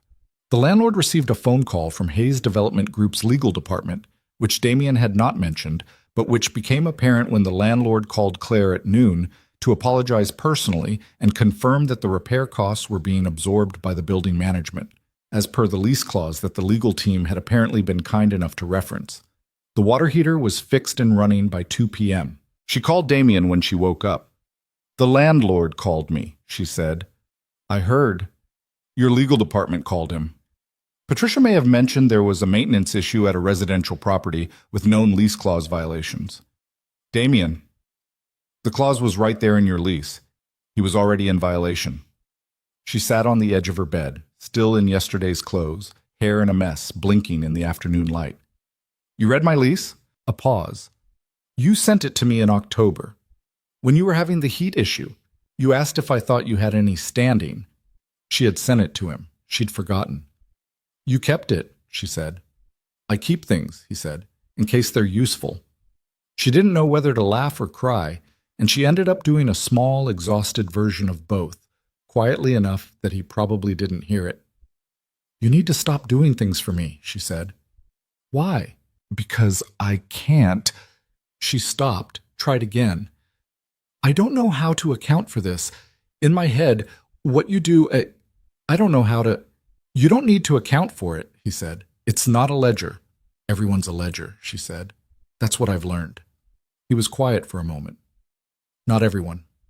She pressed the phone against her ear and looked out the window of her bedroom. The narrow strip of sky visible between the buildings across the alley, gray and late winter cold. "I'm scared of you," she said. She hadn't planned to say it. It came out because she was tired and her guard was down, and it was true. "I know," he said. "That doesn't bother you?" "Should it?" She thought about it. "No," she said. "I guess it just means I'm paying attention." He didn't say anything to that, just let it sit there, which was, she thought, probably the right answer. Spring came incrementally, the way it did in Philadelphia. Not a transition so much as a series of small arguments the weather made with itself. 3 warm days and then a cold snap, the trees starting and stopping, the light shifting earlier degree by degree. The city exhaled. People came out of their coats and blinked in the new light like something returning to itself. The 4 of them went to the Franklin Institute together in April. All 4 of them, Damien and Sophie and Claire and the kids. A Saturday that had been organized around Emma demanding to see the dinosaur exhibit, and Marcus wanting to go back to the planetarium, and Sophie having no opinion except that she wanted to be wherever Emma was, which had become Sophie's general position on Emma. They were not a family, technically. Damien was careful about that word in his own head, careful about the weight of it, about the presumption. He and Claire had not said the word to each other, had not defined what they were in any formal sense. There was a physical dimension now, tentative, careful, nothing that happened in front of the children, and there was the text thread that never fully went dark, and the coffees and the dinners and the evenings at her kitchen table. There was something real, but neither of them had put a name to it out loud, and he wasn't pushing. But walking through the museum with Sophie on his left and Emma on his right, and Marcus a half step ahead, pointing at things with the authority of someone who had already been here once, and now considered himself a guide, and Claire beside him, with her hands in her jacket pockets and her shoulder 2 inches from his. Walking through all of that, Damien felt something straighten in him, some crooked thing going incrementally less crooked. Marcus had appointed himself Emma's dinosaur docent and was explaining, with enormous patience, the difference between the Cretaceous and Jurassic periods to a 4-year-old who was mostly interested in which ones were biggest. Sophie was contributing occasional supporting facts she'd clearly just looked up on Damien's phone, which she had borrowed and was now using as a reference tool. Emma was listening to all of it with the solemn attention she gave to subjects she cared about, which meant dinosaurs and also Gerald and also Sophie. "This one is bigger than a house," Marcus said, pointing at the T-Rex replica. "Gerald could fight it," Emma said. "Gerald is a plastic toy," Marcus said. "Gerald is brave," Emma said. Sophie looked at Damien. He looked back at her. She pressed her lips together. He looked away. Claire was watching all 4 of them and doing the things she did sometimes. Just watching, not talking, present in the way that people are present when they're saving something for later. "What are you thinking?" he asked. She glanced at him. "Nothing profound," she said. "I was thinking Marcus needs a haircut." He smiled. "Don't read into it," she said. I'm not reading into anything. She looked at him sideways. You're reading into it a little. You said Marcus needs a haircut. I believe you. She almost laughed. Almost. She did the thing where she controlled it at the last moment, and he watched her control it, and something in him ached in a way that felt more like warmth than pain. The evening of the museum day, after the kids were in bed and Sophie was asleep on the pull-out couch in Claire's living room because the day had run long and everyone had agreed it was easier and Sophie had wanted to stay, Damien and Claire sat at the kitchen table again. It was their place, the kitchen table, the site of the Saturn ring and the 6 a.m. coffee and 100 smaller things. He had the particular feeling of a table that had absorbed things. I want to tell you something, Claire said. She was holding her tea mug. She looked at it rather than at him for a moment, which was how she started things she'd been composing in her head. Okay, he said. Kevin, when he left, the way he left. She set the mug down, flat hands on either side of it. He didn't just walk out. He'd been planning it for about 4 months. I found out later that he'd moved money into a separate account, paid a deposit on an apartment. He had a whole parallel life going while I was pregnant with Emma, and after Emma was born, and I didn't know any of it. Was Tom Swantigand? She paused. When I found out, I thought about all the times I'd thought something was off, and I'd believed him when he said it was work stress, and I felt stupid for believing him. Damien said nothing. And then I spent a long time after that, a long time, not trusting my own read on people, because I'd been so wrong about him. She looked up. So when you... She stopped. I want you to know that the being scared is not about you, specifically. It's about me not trusting myself anymore. He held her gaze. Do you trust yourself now? She thought about it honestly. More than I did, she said. I trust my read on you, which is... A pause. Which is actually terrifying because trusting it means I have something to lose. He reached across the table and put his hand over hers. Not dramatic, just placed it there on top of her flat hands, which immediately turned over and held on. I'm not planning anything I'm not telling you, he said. I've never been good at lying, and I'm worse at it now than I used to be. A pause. Sophie would tell on me anyway. She did laugh this time, fully for a second before she caught it. Sophie would absolutely tell on you. She told me last week that I look happier, he said. She said it like she was filing a report. Claire's expression softened. She's remarkable, Damien. She's Rachel's, he said. The best parts of her. Claire looked at him. What was Rachel like?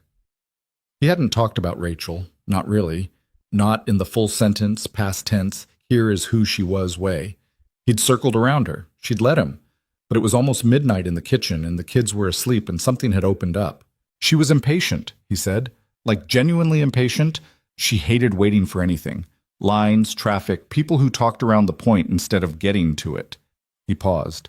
She made me faster at everything. I was always a deliberate person, and she pushed me to move quicker, decide faster. It was good for me. He turned his coffee cup. She was kind in a way that wasn't soft. She could tell you a hard truth and you'd walk away grateful for it. Sophie got that. You talk about her like she was a whole person, Claire said. He looked up. What? A lot of people, when they talk about someone they've lost, they flatten them, make them perfect, make them a symbol. She shook her head. You said she was impatient. You said she pushed you. It's like she's still... She paused. You kept her real. Something moved through him. Quiet and significant. I've worked at that, he said. Sophie needs to know who her mother actually was. Not a saint. A person. Claire looked at him for a moment. Then she said, Marcus and Emma need to know that their father is just a person who failed them. Not a monster. Not an absence that defines them. Just a person who made bad choices. She paused. I'm still working at that. It's harder, he said. He's still alive. Still out there making choices. Yeah, she said. They sat with that for a while. Then Claire said, I should go to bed. Yeah, he said. Neither of them moved for another 10 minutes. July was the month things broke open. Not in a dramatic single-moment way, more like the way a riverbank gives way after a long rain, incrementally and then all at once. The relationship had a name by then, technically, in the sense that they'd set us to other people and we without self-consciousness, and the children had absorbed this information with varying degrees of expressed interest. Sophie had said, when Damien told her, finally, in a tone that suggested she'd been waiting for the official announcement for some time. Marcus had nodded with the gravity of someone ratifying a treaty. Emma had asked if it meant Sophie could come over more, and when Damien said yes, she had returned to Gerald. What happened in July started with Claire's car. The electrical tape had been losing the fight with the cracked mirror for months, and in mid-July the mirror finally gave up entirely, and the driver's side power window stopped working, and a noise started in the engine that the mechanic described with the particular expression mechanics use when they're deciding how to tell you the number. She called Damien at 8 p.m. from the mechanic's parking lot. The mechanic says it's the timing chain, she said, and the mirror and the window. The number is... She stopped, said the number. He was quiet for a second. I can't pay that right now, she said. It came out flat and clear, no apology in it. She'd gotten better at that. I don't have it. Okay, he said. I have two options. I take the bus for the next 3 weeks while I save up, or I put it on the credit card and manage the payment. A pause. I'm not asking you to... I know you're not, he said, but I'm going to offer anyway, and you can tell me no. She was quiet. Let me cover the repair, he said. Not as a thing you owe me, not as a ledger, just as something I can do that makes your life easier and that I want to do. Damien, you've let me fix things before, he said. The water heater, the Saturn ring. Those were different. Were they? She sat in the mechanic's parking lot in the July heat and looked at the car through the shop window, the hood up, the mechanic's legs sticking out from underneath it. She thought about the bus schedule and the school run and the hospital shifts and all the arithmetic she did so automatically she no longer experienced it as math. It's too much, she said. It's not, he said. It feels like too much. I know it does, he said. That's not the same as it being too much. She pressed her palm against the warm roof of the car. I don't want to be someone you take care of, she said. I've been very careful not to be that person. You're not, he said. You're someone I love who needs her car fixed. The mechanic's parking lot was very quiet for a moment. They hadn't said that word. Not like that. Not directly. Without softening. Without the specific uncertainty that had surrounded every conversation that touched it. What did you just say? She said. He said it again, clearly and without drama. You're someone I love who needs her car fixed. She stood in the parking lot and felt the word settle through her. Not the word itself, but the delivery of it, the plainness of it, the way it didn't ask anything of her, didn't come attached to a requirement or a trade. Just information, just true. Okay, she said. Her voice was steady, but only technically. Okay. Is that... Yes, she said. That's... Yes. She heard him exhale. Good, he said. Tell the mechanic I'll call with a card. She almost laughed. You are so strange. I love you, he said again. And your car needs a timing chain. She put her hand over her mouth for a second. In the parking lot. In July. In the heat. I love you too, she said. You impossible person. The timing chain was fixed by Tuesday. The next shift, though, happened in the way Damien hadn't anticipated. At 10:37 p.m. on a Saturday in September, in Claire's apartment, during the first overnight he'd spent there while Claire was working. It was not the first time he'd been with the kids while she worked. That had happened twice before, in carefully staged increments, tested first with 2 hours, then 4, building toward the longer stretch. This was the first full overnight. Claire had a double shift, 7 p.m. to 7 a.m., and Margaret, Damien's housekeeper who had known Sophie since she was a baby and was one of the few people Damien trusted entirely, was with Sophie at his place across the city. He'd put Emma to bed at 8:30 after 2 dinosaur stories and the specific negotiation over which stuffed animals were permitted in the bed, which was a negotiation Emma conducted with the patience and strategic patience of a 4-year-old who had done this before and knew that the end result was always more animals than the initial offer. She'd fallen asleep with Gerald on her pillow and a brachiosaurus, Not Gerald, a different one, whose name was Linda, tucked under her arm.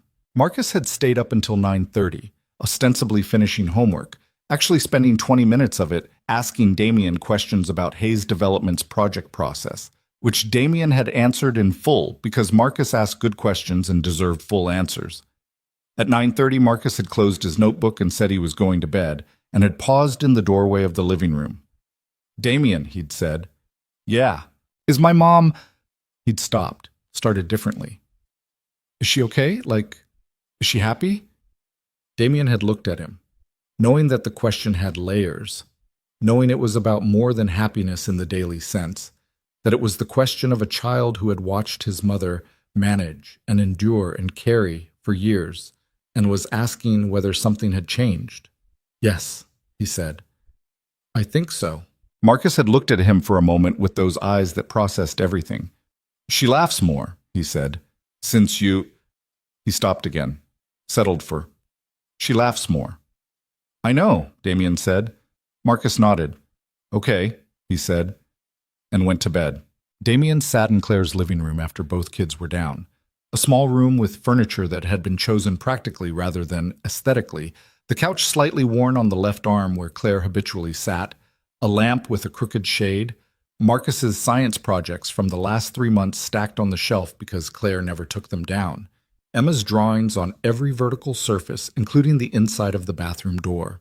He sat in the room that contained the evidence of this family, and he felt the full weight of being in it. Not as a visitor, not as someone passing through, but as someone who was present in it and mattered to the people in it, and that was something he had not let himself be in a very long time. He sat with that. At 10:37, he heard bare feet on the floor in the hallway. Marcus appeared in the doorway in pajamas, not Emma. Marcus, older, more contained, the one who didn't pad out in the night for water. Damien sat up. "Hey, what's wrong?" Marcus came into the living room and sat in the armchair across from the couch, with the deliberate movement of someone who had decided to do something and was going to do it. He didn't look sleepy. He'd clearly been lying awake. "I have a question," Marcus said. "Okay." Marcus looked at him, straight, clear, the way he looked at things he was trying to understand fully. "Are you going to disappear too?" The words were quiet, simple, and they hit Damien somewhere in the center of his chest with a force entirely disproportionate to their volume. He didn't answer immediately. He held the question, the whole weight of it, everything behind it. The 6-year-old who'd watched his father leave, the 9-year-old who had decided to keep the distance, the boy who had accepted the poster board and the epoxy and the planetarium and the Saturday at the museum but had kept somewhere a room locked. "No," Damien said. Marcus looked at him. "I'm not going to disappear," Damien said. "I know that's what he did. I know you've been watching for it." Marcus's jaw tightened slightly. "I wasn't—" "You were," Damien said gently. "You should have been. It was smart." The boy went still. "I can't tell you every detail of the future," Damien said. "I've lived long enough to know that doesn't work. But I can tell you what I intend. And what I intend is to be here." He paused. "Not because your mom needs someone. Because I want to be. Because you're—" He stopped, found the true thing, and said it. "Because you and Emma are already part of how I think about my life.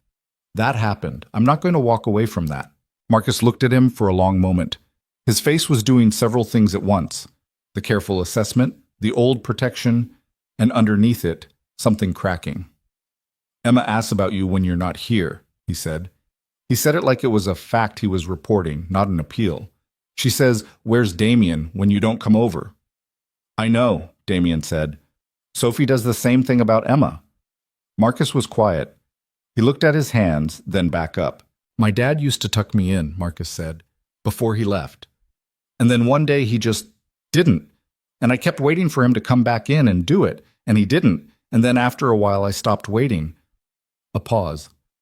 "I don't want Emma to stop waiting for something that's actually there." Damien looked at this 9-year-old, this boy who had been managing his expectations and protecting his sisters for 2 years, and who had come out in the dark tonight to ask the question because someone had to ask it. "Marcus," he said, "I hear you." Marcus looked up. "She doesn't have to stop waiting," Damien said. "Neither do you." It was very quiet in the apartment. The The city was doing its usual low nighttime noise, a car somewhere, the distant rhythm of something, the building settling. Marcus stood up after a while. He went back to the doorway. Then he stopped and turned around. "She's going to be scared," he said. "My mom. She's going to try to talk herself out of it." "I know," Damien said. "Don't let her," Marcus said. Damien looked at him. "She does that," Marcus said. "When something good happens, she looks for the reason it's going to go wrong. She's been doing it for a long time." He paused. "Someone should tell her it's okay to stop." Then he went back to bed.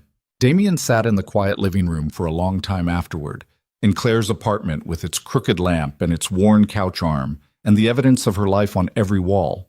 And he felt something settle in him that he recognized as a decision, not the kind that gets made in board meetings, not the practical, strategic decisions that his career was built on. The other kind. The kind that happens when something already true finally becomes loud enough to acknowledge. He loved this woman. He loved her children. He had no idea how to do what came next with any kind of elegance, and he was not going to pretend otherwise. But he was going to do it. Claire came home at 7:15 a.m., let herself in quietly, and found Damien asleep on the couch with Gerald the dinosaur, which Emma had apparently given him at some point in the night, sitting on the armrest beside him. She stood in the doorway of the living room for a moment, still in her scrubs, and looked at him sleeping there in her apartment with her daughter's plastic dinosaur as his only companion, and she felt something so full it was almost painful. She didn't wake him. She went to the kitchen and made coffee, and when she came back he was awake, sitting up, blinking, running a hand through his hair. "Good shift?" he said. "Long," she said. She handed him a cup, sat beside him on the couch. "Marcus came out last night," Damien said. "Around 10:30. She looked at him quickly. "He asked if I was going to disappear," Damien said. She closed her eyes for a second. "He asked me not to," he said. "In his own way." He paused. "I told him I wasn't." She opened her eyes and looked at him, and all the things she kept behind the careful management and the flat hands on tables were right there on her face, visible, uncurated. "Damien," she said. "I know," he said. "I know."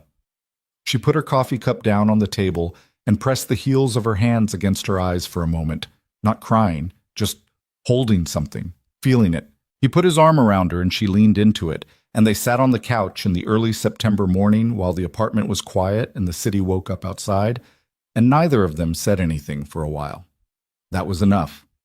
That was exactly enough. The proposal happened at the Franklin Institute on a Saturday in November, 14 months after the night in the hospital waiting room. Not because it was planned with the precision of a production. Damien had spent 3 weeks thinking about how and where and kept discarding the obvious answers. Not a restaurant. Not a penthouse. Not anywhere that looked like a page from a magazine, because Claire would have been uncomfortable, and her discomfort would have made him clumsy and the whole thing would have landed sideways.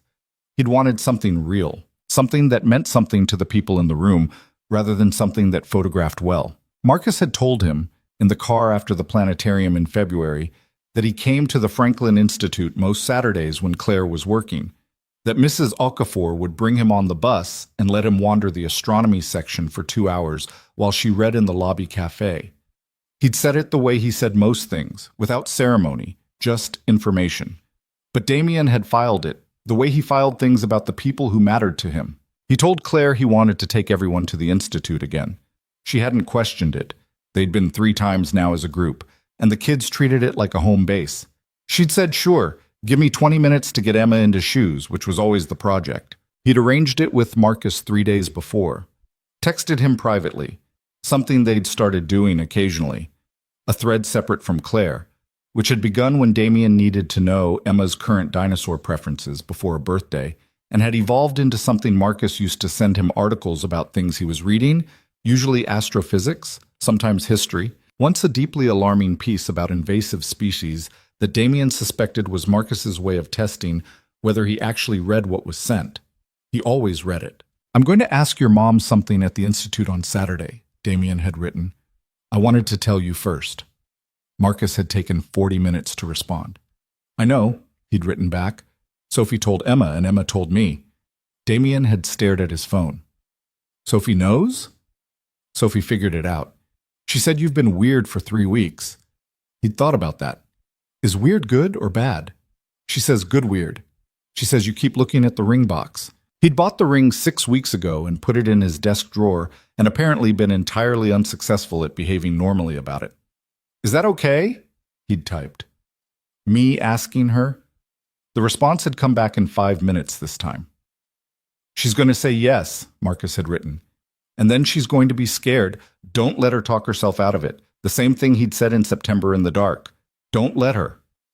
I won't, Damien had written. Okay, Marcus had written. And then after a pause, good. They'd arrived at the Franklin Institute at 2 in the afternoon on a gray November Saturday. All 4 of them plus Sophie, who had been with Damien for the weekend and who was conducting herself with the elaborate casualness of someone who knew what was coming and was working very hard not to telegraph it. Emma had Gerald in her coat pocket. Marcus had his hands in his pockets and was watching the sky through the glass entrance wall, which was what he did when he was thinking about something and didn't want to show it. Claire was reading a plaque near the entrance about the history of the building, because Claire read every plaque in every building she entered, a habit she'd told him came from her mother, who'd believed that buildings were worth knowing. The planetarium show was at 3. They had an hour before it, and they wandered the exhibits. Sophie and Emma in the space section, Emma narrating to Gerald about which planets were which, Sophie correcting her gently, Emma ignoring the corrections. Marcus drifted between them and the astronomy wing, one eye always on the door to the planetarium, managing the countdown. Damien walked with Claire. She was looking at a display about deep space photography, actual photographs taken by orbital telescopes, the ones where galaxies showed up as soft spirals of light against the absolute dark. And she was doing the thing she did with things that moved her, which was going very quiet and tilting her head slightly, like she needed a different angle to take it in fully. It's so much, she said, half to herself. Every time I see pictures like these, I think, there's so much out there. And we're so... She stopped. Small, Damien said.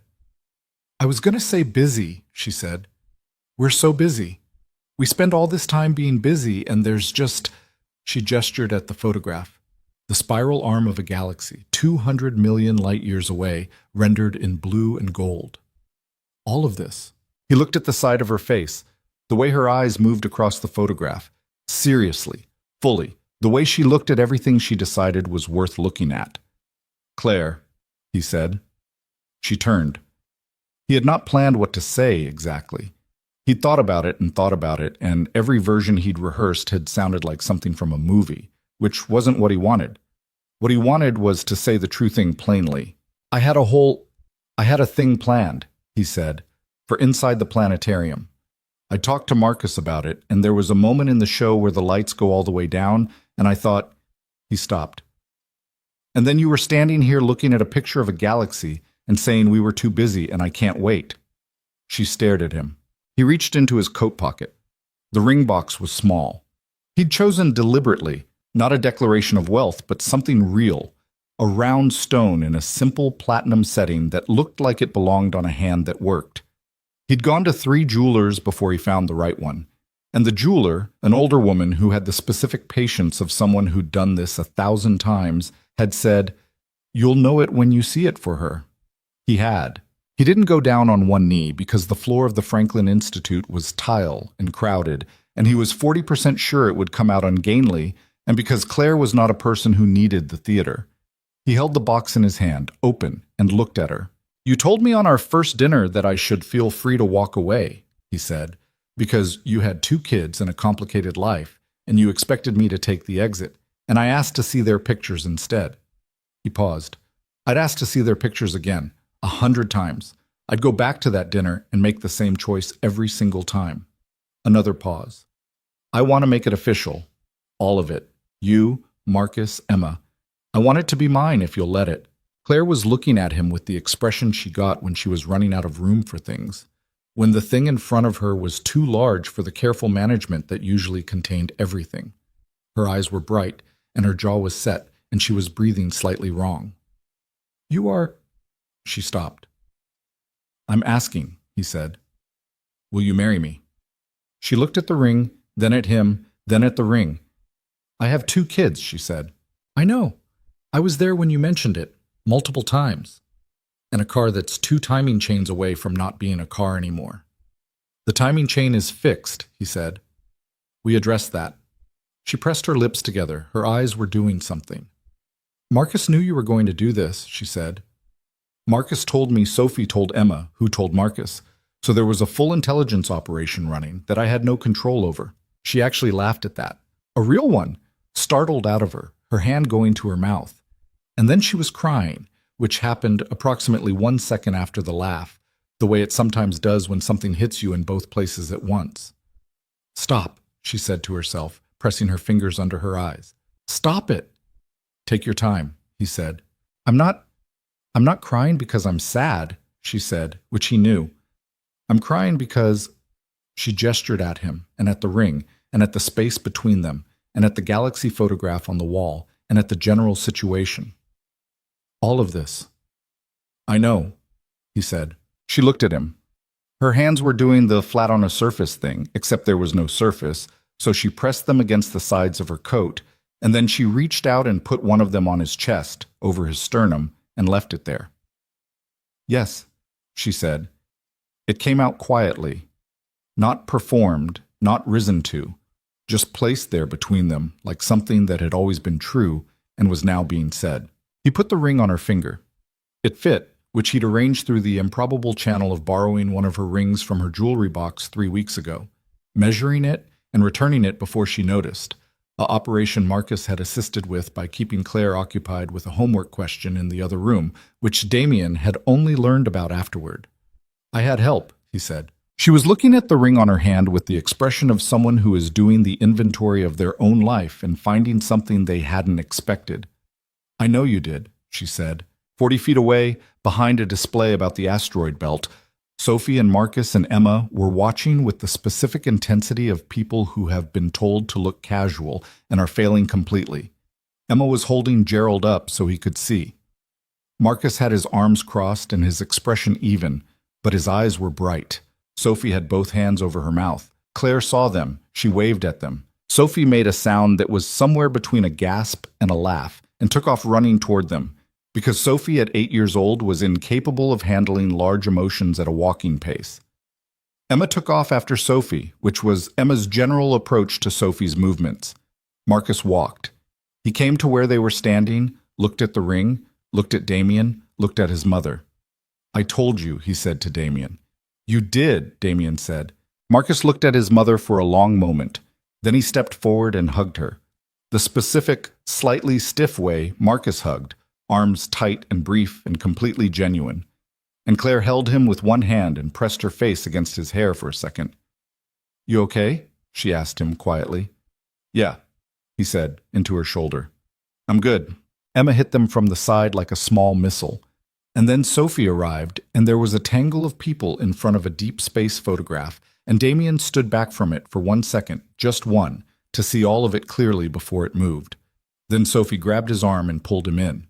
The months between the proposal and the wedding were not uncomplicated because nothing about the lives involved was uncomplicated. And anyone who thought that love resolved the practical and emotional arithmetic of 2 families being built into one had clearly never tried it. Claire's relationship with the idea of the wedding was fraught from the beginning. Not with Damien, with the concept. With the thing that a wedding meant, which was standing in front of people and saying, this is real, and I believe it will hold when every experience she had was of things she'd believed in failing. She'd had a wedding before. She'd stood in a different kind of room in a white dress with Kevin, and she'd meant every word, and so, she'd believed, had he. And then he'd spent 4 years dismantling it piece by piece, and she'd spent 2 years picking herself back up. And now she was supposed to do the dress, and the room, and the words again. She told Damien this on a Tuesday night in January in the kitchen, hands flat on the table. I want to marry you, she said clearly. I'm not having second thoughts about you. I want you to know that before I say the other thing. Okay, he said. The wedding is making me, She pressed her lips together. Every time we look at venues or talk to caterers or any of it, I feel like I'm building something that could fall down. And I know that's not rational, and I know it's history and not prediction, but my body doesn't know the difference. He looked at her for a long moment. Then let's make it smaller, he said. whatever size it needs to be feel like ours and not like a performance. Your board members are going to expect. My board members can come to the reception, he said. The ceremony is ours. She looked at him. Whatever you need, he said. We do it that way. The church, the courthouse, the backyard. I don't care. I care about the end result. You can have the process. She'd cried again, which she was still slightly mortified about every time it happened. And he'd handed her a paper towel because they were in the kitchen and there were no tissues, which was so specific and unromantic and exactly right that she'd laughed while crying, which was undignified. But there it was. They settled on small, a venue in Old City, a converted warehouse space with exposed brick and good light that held 80 people comfortably and didn't feel like a hotel ballroom. A ceremony in the early afternoon followed by dinner. People who mattered, not people who needed to be there for optics. Patricia, Damien's assistant, handled the logistics with the focused efficiency of someone who understood that her job was to make the decisions that didn't need to be made by the couple. And she did it without drama or opinion, which was why she'd worked for Damien for 5 years and would work for him for 10 more. Sophie had appointed herself the flower situation, a title she'd invented herself, which apparently meant she had opinions about what flowers were at the ceremony and where they went, and she exercised this role with the seriousness of a small general.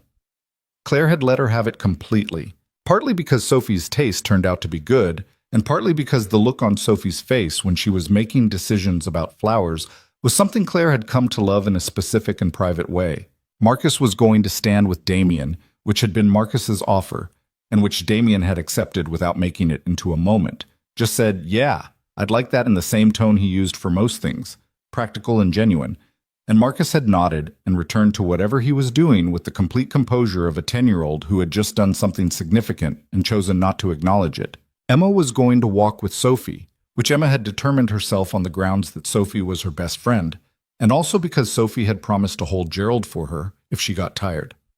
The week before the wedding, Claire fell apart. It happened on a Thursday night, 6 days before the Saturday ceremony, and it happened in the most ordinary possible way. She'd been fine all week, busy, yes, with last-minute things, but functional, moving forward. And then she was in the bathroom of the apartment she was still living in with the kids, the apartment that in 3 weeks they'd be moving out of when they moved into Damien's house, and she looked at herself in the mirror and she heard Kevin's voice, not loudly, not dramatically, but clearly, saying what he'd said in the end, that she was exhausting, that she wanted too much, that whoever came next would eventually figure that out. She sat down on the bathroom floor because her legs stopped cooperating. She sat there for a while. The tile was cold. The bathroom light was the specific harsh fluorescent of cheap rental apartments, the kind that showed everything. She looked at herself in the mirror from the floor. The angle made her look small, which she supposed was accurate, and she let the old voice run. She was doing this wrong. She was going to wreck it. She always thought things were real until they weren't. She'd believed Kevin, too. She'd believed in the wedding dress once before, and look how that had ended. Look where she'd washed up. Bathroom floor, cheap light, all the dignity she'd built by herself standing precarious on 2 years of not asking for help, and still here she was. She sat there until she heard a knock on the bathroom door. "Mom?" Marcus's voice, quiet. She looked at the door. "I'm fine," she said. Her voice came out wrong.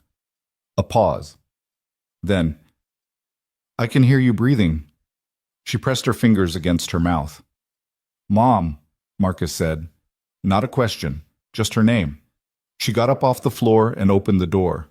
Marcus was standing in the hallway in his pajamas, 10 years old, looking at her with the expression he'd had at 9 in the planetarium cafe, the one that was too old for his face and also completely his own.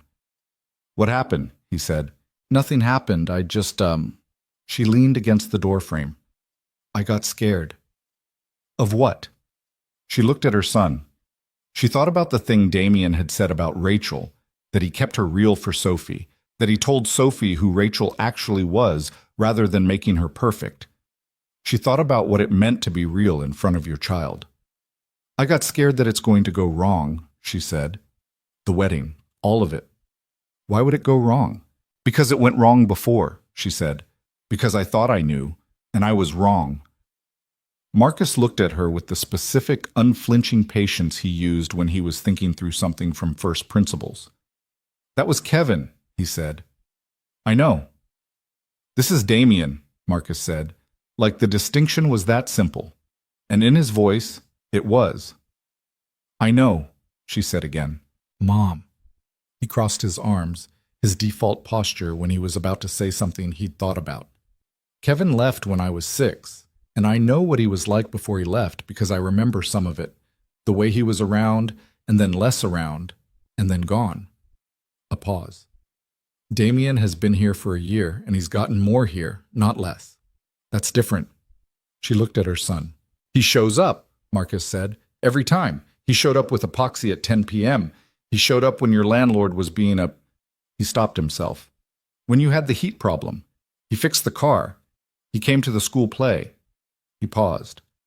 He was there when Emma had the ear infection at 2 a.m. and you were at work. He stayed. She pressed her hand against the doorframe.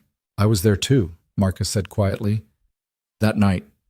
I heard him in the kitchen getting Emma's medicine and telling her it was going to feel better, and she called him Damien, and then she called him Dad, and he didn't... He stopped. His jaw worked. He didn't make it into a thing. He just said okay and kept going, like it was normal. Claire's eyes stung. That's what a person who's going to stay looks like, Marcus said.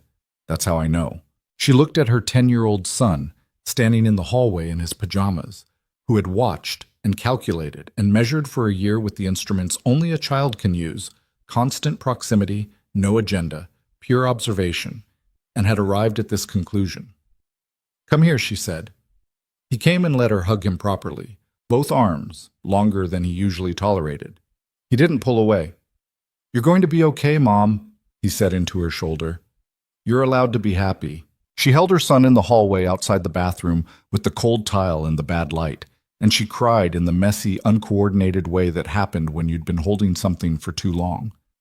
She called Damien at 11:30 after Marcus was back in bed. He answered on the first ring, which meant he'd been awake. Hey, he said. What's going on? I need you to tell me something true, she said. A pause.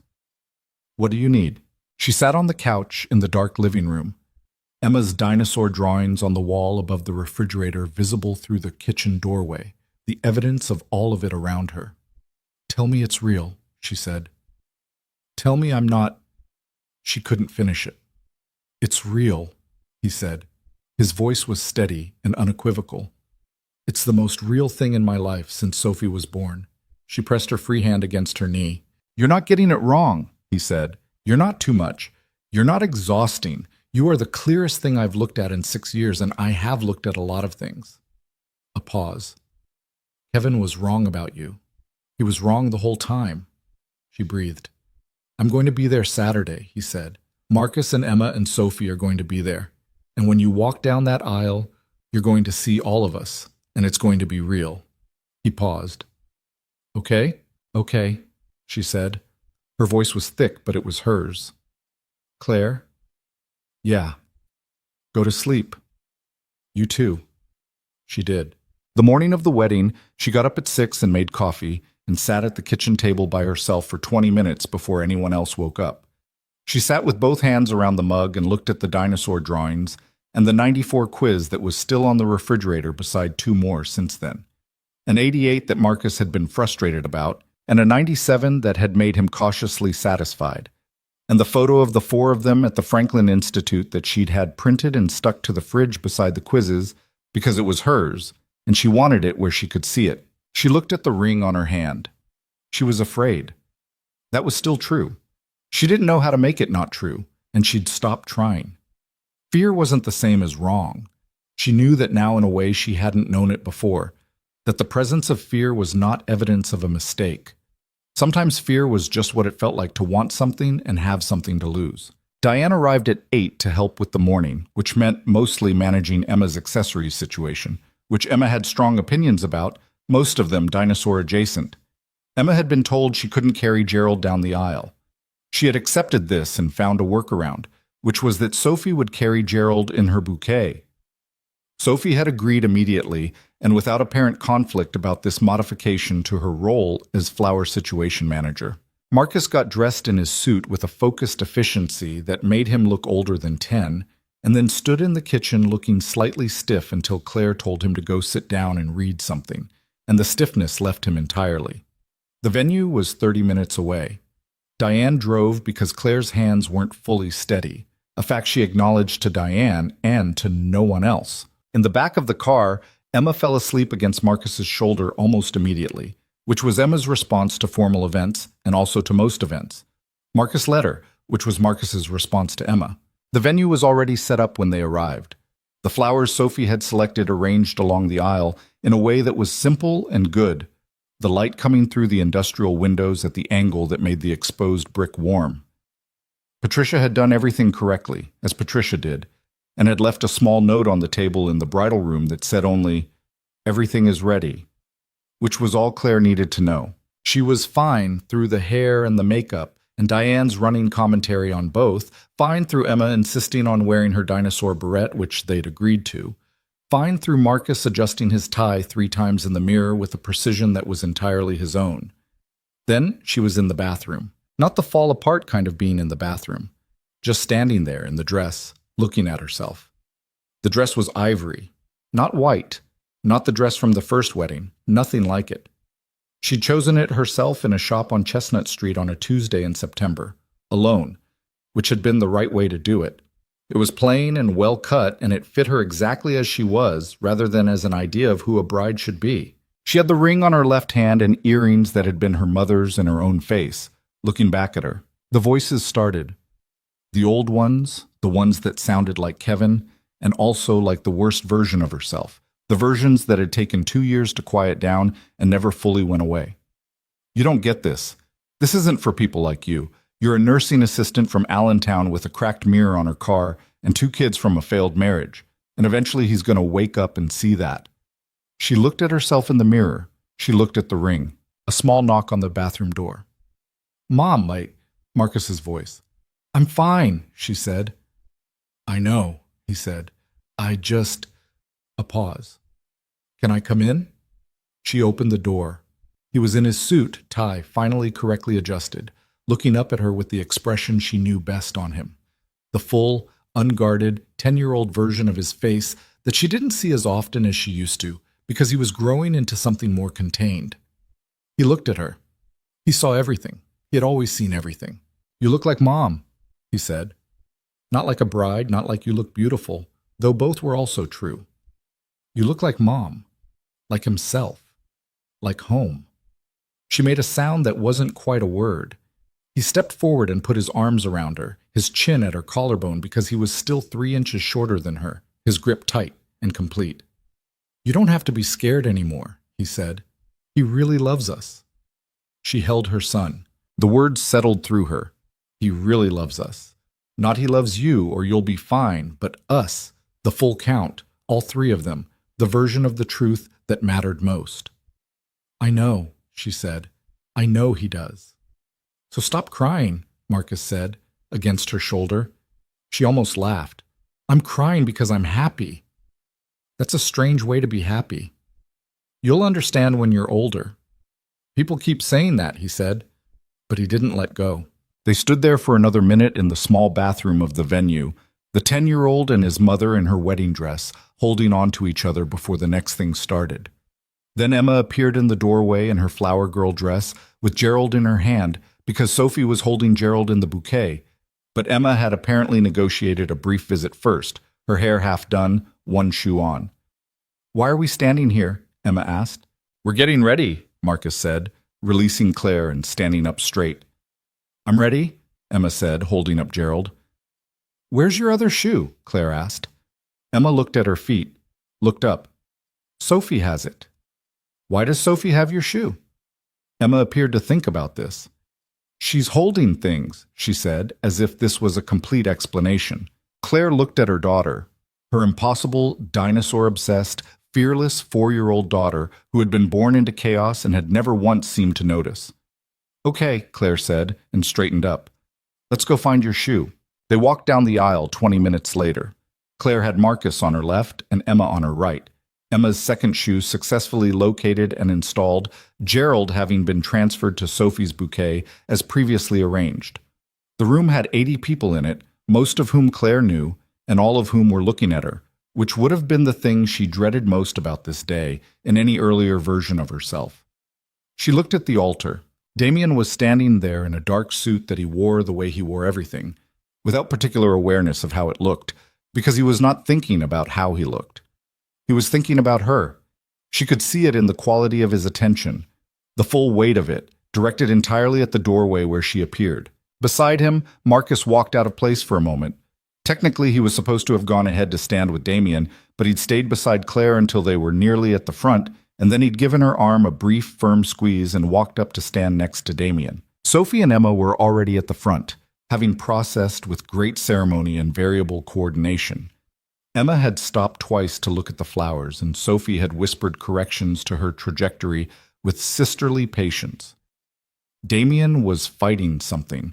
She could see it in the set of his jaw and the brightness of his eyes, the specific look of a man who has decided he's not going to cry and is losing the negotiation.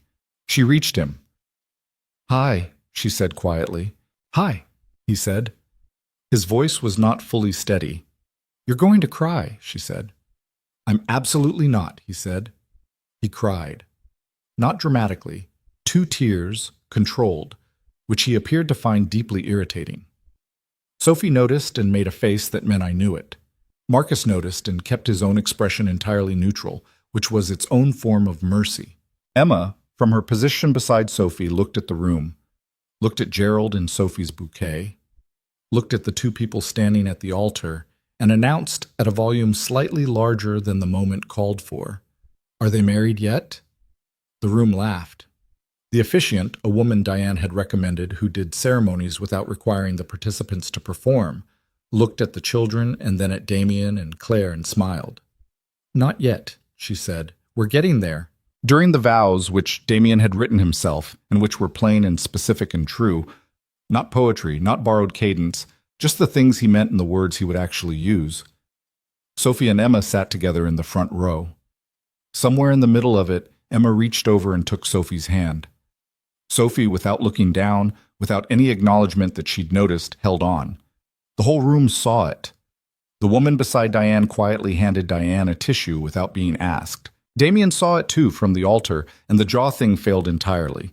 Claire saw it and looked at the ceiling for a moment, which did not help.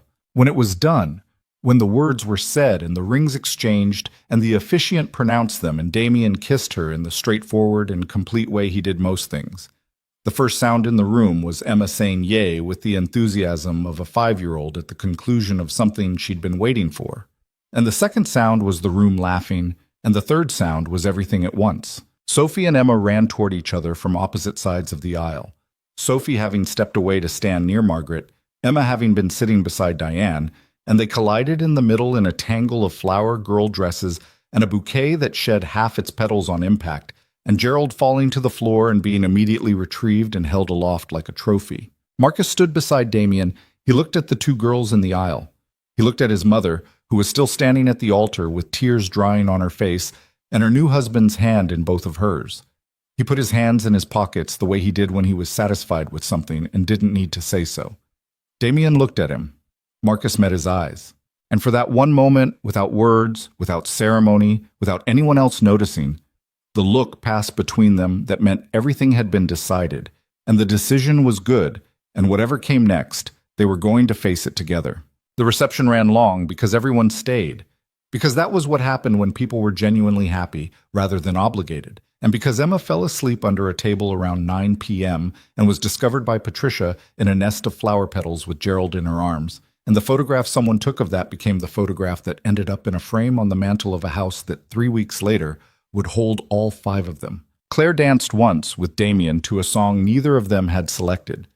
It had appeared on the playlist that Sophie had apparently edited at some point without asking, a song that was slower and more deliberate than the surrounding choices, which had the fingerprints of a child who had thought about it.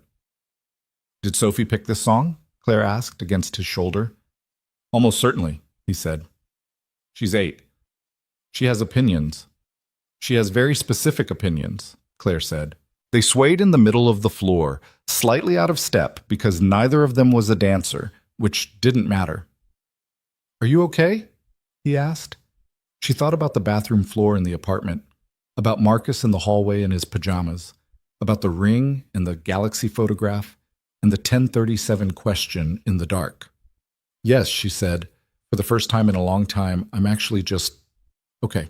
He held her, and they moved slowly in the middle of the room, off-tempo, imperfect, surrounded by the particular evidence of a life that had not been planned or performed but had been built, piece by piece, from two broken things that had somehow fit together. Outside, the city did what cities do, kept going, indifferent and loud and full.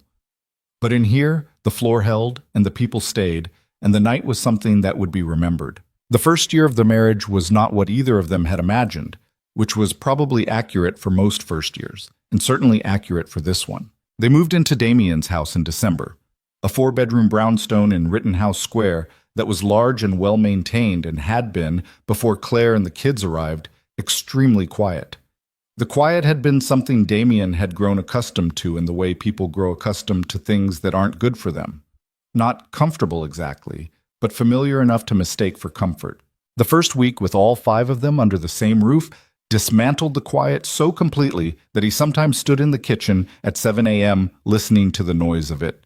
Emma narrating something to Gerald in the next room, Marcus's shower running, Sophie arguing with the bathroom mirror about her hair, and felt the specific, slightly startled relief of a house that was finally being used for what houses were built for. Claire, for her part, moved through the first weeks with the careful attention of someone learning a new geography. The house was 4 times the size of her South Philly apartment, and she kept catching herself being conscious of the space. Not ungrateful, just aware, the way you're aware of a new coat that doesn't feel like yours yet. She put Emma's dinosaur drawings in the kitchen, which helped. She put the refrigerator photos up, the quizzes, the Franklin Institute picture, and they looked right against the new surface, still themselves. She kept her work schedule for the first 3 months because she needed to. Not financially. That calculus had changed in ways she was still adjusting to, but because nursing was hers, the credential she'd been working toward for 3 years, the version of herself that existed outside of mother and wife and daughter, and all the other things she was to other people. She was a good nursing assistant. She was going to be a better nurse. She'd re-enrolled in the RN program in September. Before the wedding, fitting classes into the spaces between shifts with the practiced efficiency, she'd applied to everything that mattered for the last 4 years. Damien had not suggested the re-enrollment. He'd found out when she mentioned it one evening in October, and his response had been, "What do you need from me to make the schedule work?" That question. The specific shape of it. Not, "I'll pay for it," or "I'll handle everything else," or "You don't have to work at all anymore," all of which would have been the wrong answer in different ways. Just, "What do you need from me?" The question that treated her as the architect of her own life and positioned him as a resource rather than a replacement. She thought about that question often in the first year when things were hard, and things were hard regularly, because this is what the merged life of 2 families with complicated histories actually looks like from the inside. Sophie and Emma were straightforward, mostly because they'd been doing this for a year already and had reached some equilibrium. They shared a bathroom on the 2nd floor and had developed a morning routine that involved Sophie organizing Emma's hair while Emma held a running conference with Gerald about the day's schedule. And this worked, which was more than could be said for most bathroom arrangements. They were not sisters the way sisters who grew up together were sisters. They'd arrived at each other too late for that, and there was still a quality of chosenness in how they treated each other, a slightly deliberate care that actual siblings rarely bother with. But they were real. Whatever they were, it was real. Marcus and Sophie were more complicated because Marcus was 12 in the way that 12-year-olds are. Not quite the child he'd been, and not the teenager he was becoming, standing in the doorway between the 2 versions of himself with the specific impatience of someone being asked to wait for something he can already see. Sophie was 9 and still fully herself in the unselfconscious way of 9, and Marcus sometimes found this exhausting and sometimes found it clarifying, and he was not always graceful about the difference. There was a fight in February, the first real one, not the kids bickering kind, but the kind that required adult involvement, the kind that left something in the air of the house for 3 days afterward. Marcus had said something to Sophie about her math homework that had been unkind in the specific way of someone who is smart and sometimes uses it as a weapon, and Sophie had cried, which Marcus hadn't expected and which had made him defensive rather than apologetic, and Damien had walked into the middle of it and gotten it wrong initially. His instinct to protect Sophie had shown first, and Marcus had seen that, and the dynamic of your daughter versus my son had appeared briefly and horribly between them. He'd handled it badly for about 4 minutes. He'd caught himself. He'd started over. "Marcus," he'd said, going to find the boy in his room. "I want to start over." Marcus was at his desk, not reading, just sitting. He looked up with the expression he used when he was holding something tight. "I came in and my first move was to make sure Sophie was okay," Damien said. "That was wrong. She's fine. What you said was unkind, but she's not hurt, and you needed me to come find you first. I got it backward." Marcus was quiet. "What you said to her wasn't okay," Damien continued, "and I think you know that already. But the reason you said it matters too. What's going on?" The reason, it turned out, was a presentation at school that Marcus had bombed. His first real academic failure. A presentation on early space exploration that he'd underprepared because he'd assumed his knowledge of the subject would carry him, and it hadn't, and the teacher had said so in front of the class, and Marcus had been carrying it for 2 days without telling anyone, because telling anyone would mean admitting he'd gotten something wrong. He'd come home and found Sophie confidently incorrect about long division, and something in him had snapped. They'd sat in Marcus's room for 40 minutes. Damien had told him about the Kensington property, the one he'd bought at 23. And the inspection report he'd read wrong. And the afternoon he'd stood in a building he'd just purchased and realized the structural issue that the report had missed, and that he'd missed in the report, and what it had cost him to fix, and what it had cost him to admit he'd been wrong. "Did you tell anyone?" Marcus asked. "My lawyer," Damien said, "because I had to. And my mother." "What did she say?" "She said everybody reads something wrong eventually," Damien said. "The question is whether you let it make you more careful or more afraid." Marcus turned that over. "Those are different?" "More careful means you go back and check things you're sure about. More afraid means you stop trusting your own judgment." A pause. "One of those is useful, and one will cost you more over time than the original mistake." Marcus was quiet for a long moment. "I have to apologize to Sophie," he said, like it was a decision he'd arrived at himself rather than been directed toward. "Yeah," Damien said. "You do." He did. It was brief and slightly stiff in the way Marcus's apologies were, but it was genuine, and Sophie received it with the directness she'd inherited from her father. "Okay, thanks." And the matter was closed in the Sophie sense, which was completely and without residue. The air in the house cleared within a day, but what Damien carried from it, privately, was the reminder that what he was doing here was not managing a blended household with a set of best practices and a good attitude. It was harder than that. It was the ongoing work of being present for people who needed different things at different moments, and getting it wrong sometimes, and starting over, and getting it less wrong the next time. It was not elegant. It was not resolved. It was just continuous, an act of daily recommitment to the thing he'd promised in the old city venue in November. Claire knew he'd gone to find Marcus. She'd heard them talking through the door, not the words, just the low, steady rhythm of Damien's voice and the shorter responses from Marcus, the particular cadence of a conversation being handled rather than avoided.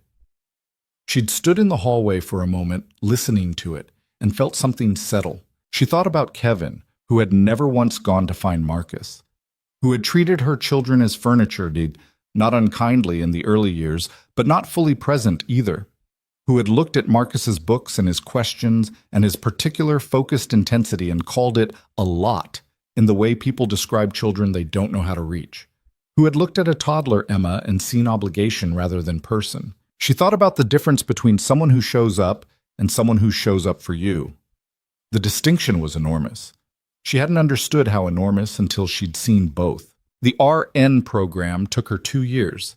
She graduated on a Thursday afternoon in May, when Marcus was 14 and Emma was 7 and Sophie was 11, in a ceremony at a conference center in Center City that was small and professional and entirely hers. Damien was there with all 3 kids, seated in the 3rd row. Emma still in her school clothes because there hadn't been time to go home and change. Sophie in the dress she'd chosen herself. Marcus in his good jacket because he'd known in advance and had prepared without being asked. When they called her name, she walked across the stage and received her degree, and she heard, in the middle of the polite, collective applause of a room full of people receiving credentials, Emma's voice, carrying from the third row with the specific volume Emma applied to things she was enthusiastic about. "That's my mom." The woman next to Damien in the third row turned and smiled at Emma. "She's a nurse," Emma explained to the stranger. "And also, she's my mom." Claire heard it from the stage. She pressed her lips together hard, walked back to her seat, and did not fully hold it together, which she'd told herself she would. Afterward, in the lobby, Damien handed her the flowers Sophie had picked. Not roses, because Sophie had learned her mother's preferences, and her mother didn't love roses, so she'd gotten ranunculus in the orange and red range that Claire actually liked, and said R.N. Monroe. "Hayes," she said. R.N. Hayes. He smiled in the way he did when something landed squarely. R.N. Hayes, he said.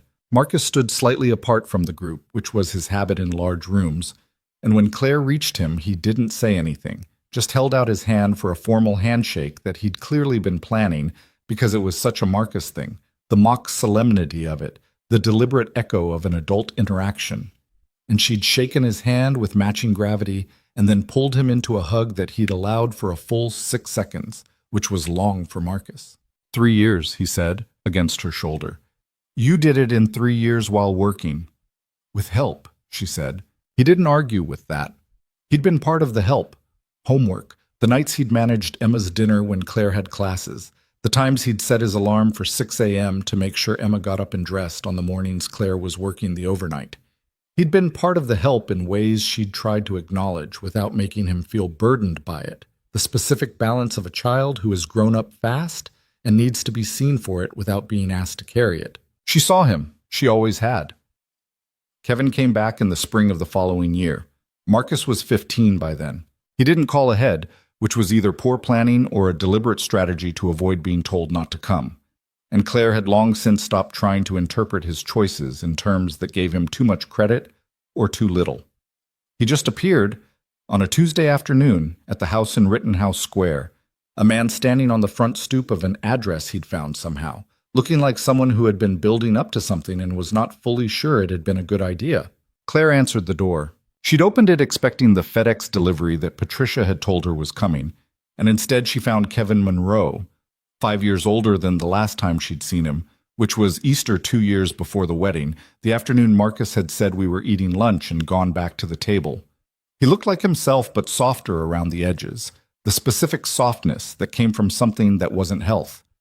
He had a haircut that was too deliberate, the kind men get when they're trying to look like they're doing well. He had his hands in his pockets. She stood in the doorway and looked at him. "Claire," he said. "Kevin." Her voice was even. She'd had a long time to practice this. "What are you doing here?" "I was in the city," he said. "I wanted to—" He stopped, looked past her into the house, briefly. "I heard you got married." 2 years ago. "Yeah." He nodded at nothing. "And the kids? They're good?" "Yes," she said. "They're good." She did not move back from the doorway to let him in. Not from cruelty. She was past the anger, mostly, the way you get past things that stop being worth the energy they require. But because letting him in was not something she owed him, and she'd spent enough years confusing obligation with generosity. "Can I—" He stopped again. "I'd like to see them. If that's—" "They're at school," she said, "and I think you'd need to give more notice than this, Kevin. They have their lives. They have routines." He looked at the ground. "I know I've been absent," she said. Not cruelly, just accurately. "I've been absent," he agreed. He said it like a man who had rehearsed the acknowledgement but hadn't gotten further than that. "I'm trying to—" He gestured vaguely. "I'm working on some things." She looked at him. The man she'd married at 26, the man she'd believed in when she was trying to build a life and hadn't known yet what the building required, the man who had left her with an 8-month-old and a 6-year-old and a lease in both their names, and the slow, dismantling realization that she'd been alone in the marriage for a long time before she was actually alone. She felt nothing sharp. That surprised her, still, that the sharpness was gone. There was something duller there. Not quite pity, not quite indifference, somewhere between them. Okay, she said, work on your things. When you've worked on them, you can contact me through the number I have and we'll figure out what's appropriate for the kids. A pause. But Kevin, Marcus is 15. He remembers things. Don't come back unless you mean it. He looked at her. Something moved across his face that might have been shame or the beginning of it. Is he... Kevin stopped. Is he doing okay? Marcus? He's exceptional, she said, simply and without the need to make it sting because it was just true. He's the most exceptional person I know. Kevin nodded slowly. Yeah, he said. Yeah, I can see that. He paused. You did that. She looked at him for a moment. Not just me, she said. He understood what she meant. She could see that he understood. He left. She stood in the doorway and watched him walk down the front steps and along the sidewalk. A man with his hands in his pockets walking away from the house that didn't belong to him. And she felt the full weight of everything he'd given up. Not her. She'd been fine. In the end, she'd been more than fine.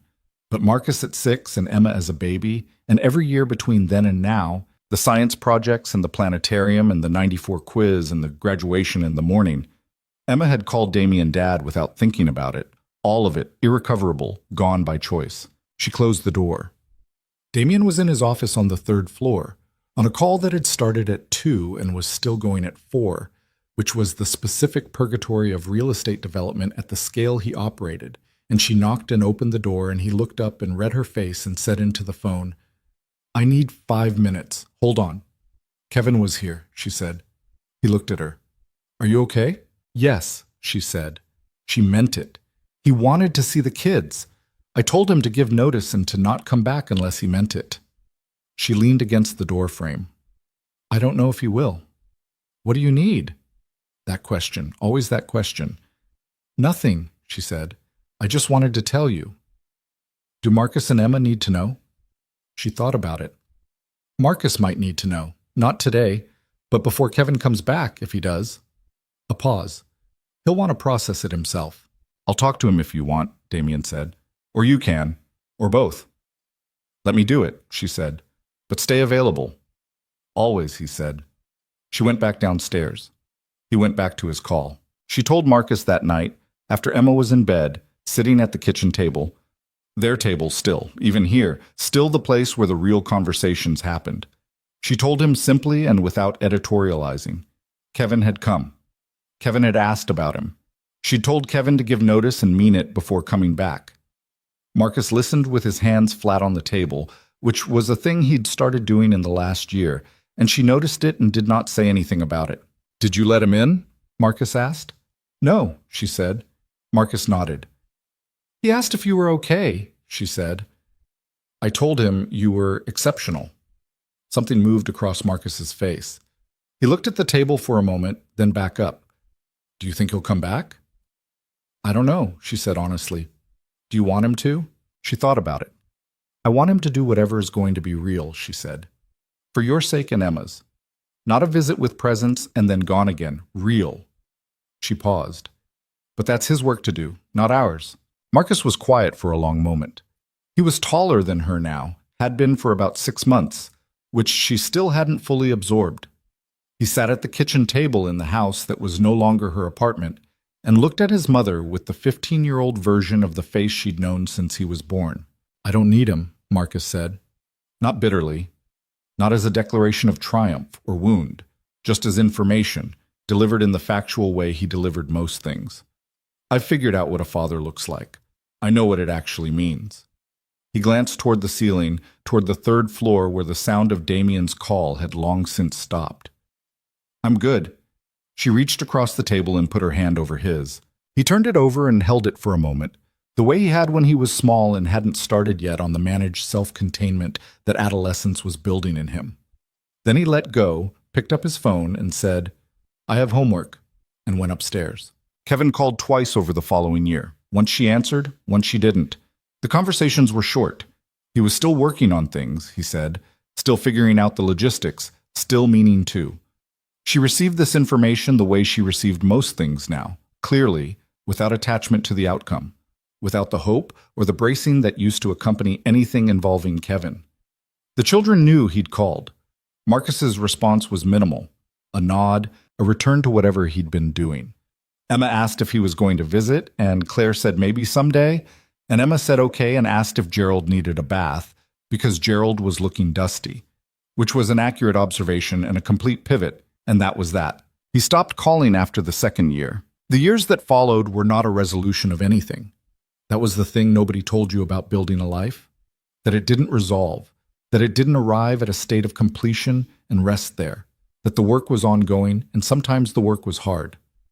There were bad nights and sick kids and professional stress and the specific friction of 5 people with different needs and rhythms sharing a house and a life. Marcus went through a stretch at 16 where he was closed off and difficult, and Damien got it wrong twice before he found the right way in.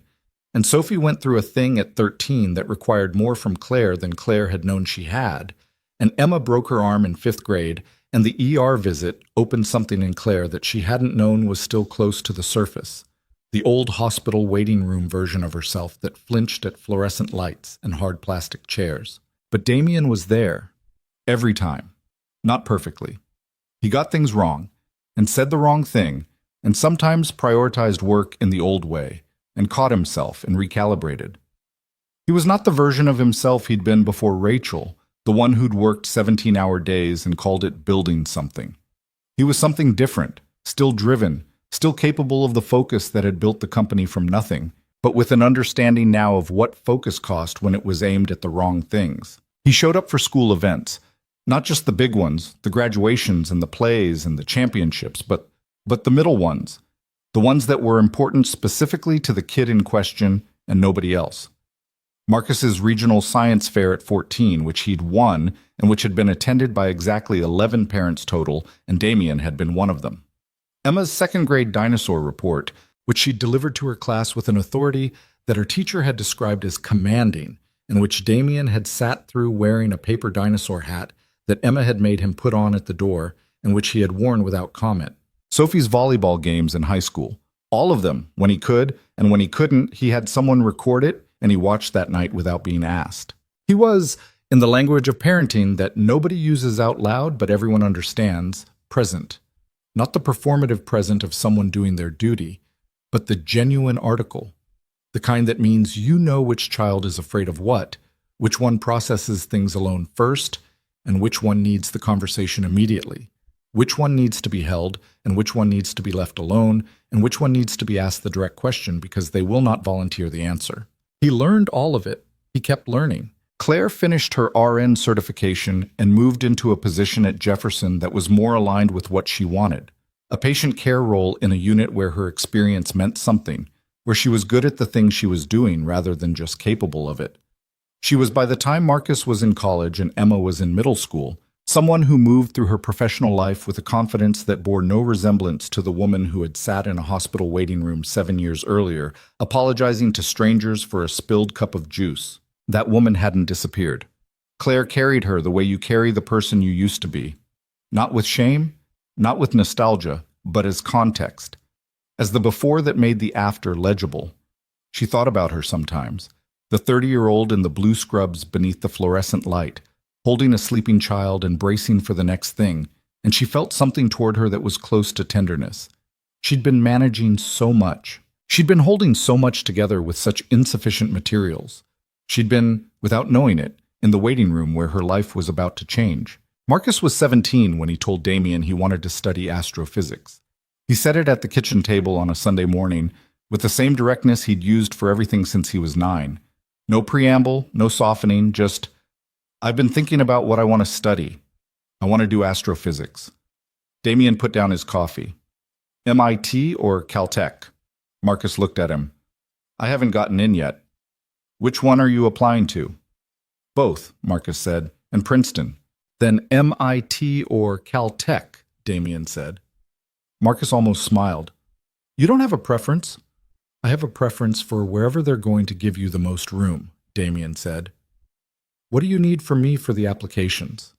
That question again, the same question in this context, in this version, still the question that treated the person in front of him as the one who knew what they needed. Honestly, Marcus said. I want you to read my essays. Done. And Marcus paused. He had his hands flat on the table. He was looking at his coffee mug, then at Damien. I've been thinking about what to put for the section about people who influenced me. The people who shaped how I think. Damien held his gaze. I'm going to put you, Marcus said. If that's okay. The kitchen was very quiet for a moment. That's more than okay, Damien said. His voice came out slightly wrong, which he didn't try to fix. Marcus nodded, picked up his coffee. I'll send you the drafts this week, he said, and moved on because that was Marcus. He said the real thing and then moved on because the saying was enough and he didn't need to stand in it. Emma started calling Damien Dad the way she called him anything, without occasion, without announcement, simply because it had become the word that fit. She was 7 the first time, the night with the ear infection that Marcus had told Damien about in September, the night Marcus had stood in the dark and asked if Damien was going to disappear. She'd said it in the half-conscious way of a feverish child being carried to bed, not fully aware of what she was saying, and Damien had said, okay, you're okay. I've got you without making it into anything. She'd said it again the next morning, fully awake this time. Dad, where's my other shoe? And he'd found the shoe, which was under the couch where Emma's shoes reliably ended up. And that had been that. Sophie had made the transition gradually in the way she did things, considered, deliberate, and then completely. She was 10 when she first used the word for Claire, not mom because Rachel was mom and would always be mom, but something adjacent, something that acknowledged what Claire was without replacing what Rachel had been. She called her Claire for years, and then one evening, when she was 12 and had come home from school raw and upset about something that had happened with a friend group, she'd walked into the kitchen where Claire was making dinner and said, without precedent, "Can I talk to you? Like, as a person who knows me." Always, Claire had said. She'd turned off the burner. They'd sat at the table for an hour.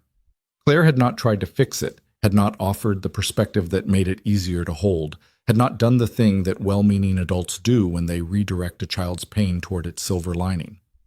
She'd just listened and asked questions when the questions were useful and sat with Sophie in the messy, unresolved reality of it. After that, Sophie called her Claire, and also sometimes, not always, not as a replacement, but sometimes, something that sounded like it wanted to be something more.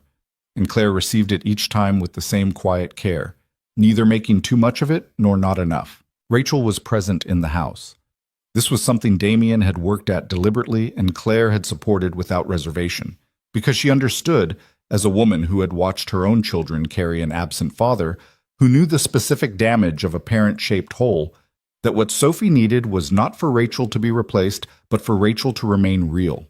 There was a photograph in the living room, a good one taken when Sophie was 18 months old, Rachel looking at the camera with the impatient, clear-eyed directness Marcus had identified in her father's description. Sophie talked about her mother with the matter-of-fact ease of someone who had been given permission to do so, who had never been made to feel that talking about her was a problem, that the grief needed to be managed for other people's comfort. Claire had never once made it a problem. That, more than anything, was the thing Damien could not have anticipated when he'd first met her. The generosity of her.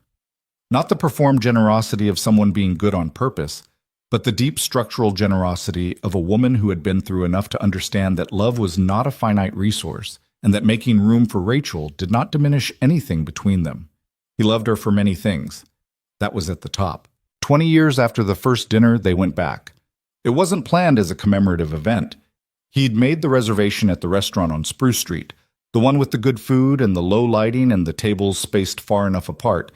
And Claire had asked why there specifically, and he'd reminded her, and she'd looked at him with the expression she used when something caught her sideways. "You remember the restaurant," she said. "I remember the whole night," he said. "You sat down and immediately told me I should walk away. I was giving you an accurate picture of the situation." "You were," he said. "I was not interested in walking away." The restaurant had changed slightly. Different ownership, different menu, the same bones. They sat at a table near the window, which was where they'd been the first time, though neither of them could have said with certainty that this was the same table. The city moved outside on the other side of the glass, November now as it had been then, the lights going early. Marcus was 29 in a PhD program in theoretical physics at Caltech. the Caltech over the MIT, which had surprised nobody who knew him and which he'd chosen because of a specific research program in cosmology that he'd been corresponding with faculty about since he was 18. He had a girlfriend who was a structural engineer and who had the specific quality Marcus had always been drawn to in people: direct, efficient, not inclined to perform. Claire and Damien had met her at Thanksgiving and liked her immediately in the plain, unguarded way you like people who are good for people you love. Emma was 24, in her second year of veterinary school in Philadelphia, which meant she came to dinner every few weeks and still kept Gerald on her bookshelf, a fact she neither acknowledged nor tried to hide. She had not, as far as anyone could tell, outgrown dinosaurs, which remained one of Damien's favorite things about her. Sophie was 28, in her second year as a landscape architect for a firm that did urban green space design, which was, when Damien thought about it, exactly right. Sophie, who had picked flowers for the wedding with the authority of a small general. Sophie, who had always thought about how spaces should be used, what they should make people feel, how the built environment could be something other than just present. She called Claire every Sunday, a habit she'd started in college and kept without interruption. She called Damien on Tuesdays, which was the day he'd always been more available, and she said she liked Tuesdays better anyway, which was something she'd decided at 13 and maintained. Damien looked across the candlelit table at his wife. She was 50 years old and she looked it, which was what 50 looked like when you'd lived something real, not old, not diminished, but marked in the ways that a life marks you. The laugh lines were his favorite thing about her face because they were recent, most of them, earned in the last 10 years. And he knew what each year had contributed. He knew the year of Marcus's college acceptance, and the year Sophie had called Claire something that wanted to be more, and the year Emma had graduated from her undergraduate program and stood on the stage and looked out at all 5 of them in the audience and grinned with the whole of her face. He knew the year Claire's mother had died and the specific texture of that grief, and the year she'd finally let herself believe without the waiting, without the flinch, that this was actually her life. She was looking at the menu she'd already read. He knew she was looking at the menu because she wasn't ready to look at him. And she wasn't ready to look at him because this restaurant and this night and the specific weight of 20 years were sitting on the table between them, and it was a lot to hold while maintaining composure. And Claire, even now, preferred to maintain composure when possible. He waited. She put the menu down. She looked at him across the candlelight, and he looked at her, and all of it was there. The hospital waiting room and the parking lot and the kitchen table and the Saturn ring and the question in the dark and the bathroom floor and the aisle and the years, all the ordinary, irreplaceable years that were the architecture of everything real. "I almost pushed you away," she said. Her voice was quiet and not quite steady. He reached across the table. She put her hand in his. "Every time," she said, "at the dinner and after and at the proposal and at the wedding, I kept looking for the exit because I kept being sure you were going to take it." "I know," he said. "How were you never—" She stopped. "How did you just keep being there?" He thought about the right way to say it. The honest way, not the version that sounded like a line. "Because I was already home," he said. "From that night in the waiting room, something in me recognized this. You. That table you 3 were at, with the juice on the floor and Marcus's face, and you apologizing to people who didn't deserve it." He paused. "I didn't know what it was yet, but I didn't want to leave." She looked at him. Her eyes were doing the thing. "Don't," she said to herself. "You can," he said. "I'm fine," she said, which was not true. "Claire, I'm fine." She pressed her free hand under her eye for a second. 20 years and you still—" She stopped, shook her head slightly, the smallest motion. "Still what?" he said. She looked at him with the full, unguarded version of her face, the one that had taken years to show him and now lived closer to the surface, the one that contained all the things she'd been afraid to be seen having. "Still the same," she said. "You're still exactly the same person who got on the floor of a hospital waiting room to clean up orange juice. You never—" She paused. "A lot of people are one person to get you and another person after. You're the same." He turned her hand over in his. "So are you," he said. She looked at the candle, then back at him. "I stopped apologizing," she said. "That changed." "That changed," he agreed. "Everything else is the same." She was quiet for a moment, looking at their hands on the table. The ring was still there, the round stone in the plain setting, a little worn now, the surface of it no longer quite new. She'd offered once, a few years in, to have it refinished, and he'd said no. He liked it the way it was, and she'd understood what he meant. "Do you know what Marcus said to me last week?" she said. "What?" He said. She almost smiled.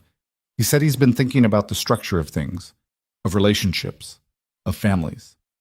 And he said the thing he keeps coming back to is that the strongest structures aren't the ones that had no pressure on them. They're the ones that were built to handle it. Damien looked at her. "He said he thinks about us when he thinks about structural integrity," she said.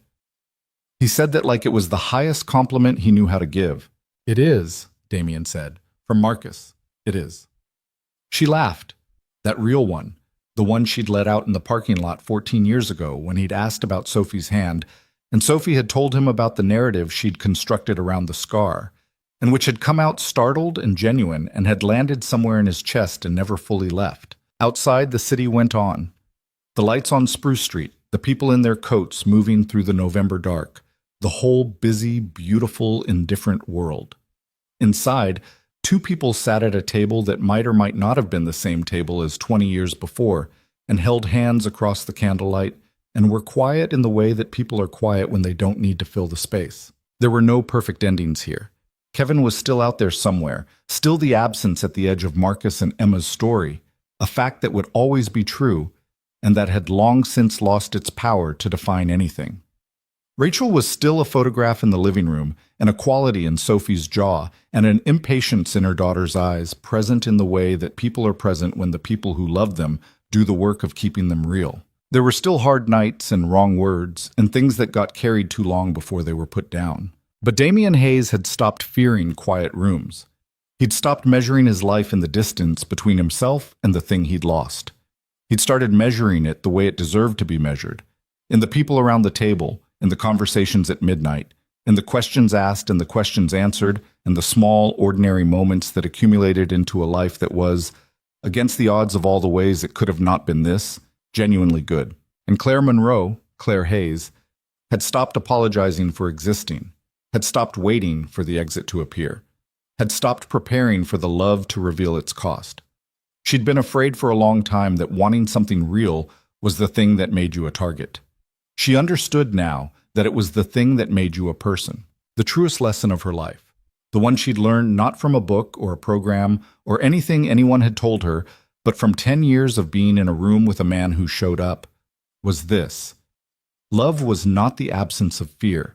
It was the decision to stay anyway, to show up to the kitchen table and the waiting room and the 2 a.m. and the birthday and the hard conversation and the next day and the day after that, without the guarantee of anything except that you meant it and you were there. She'd learned it. She'd lived it. And she'd passed it to 3 children who were now in their different ways building their own structures out in the world.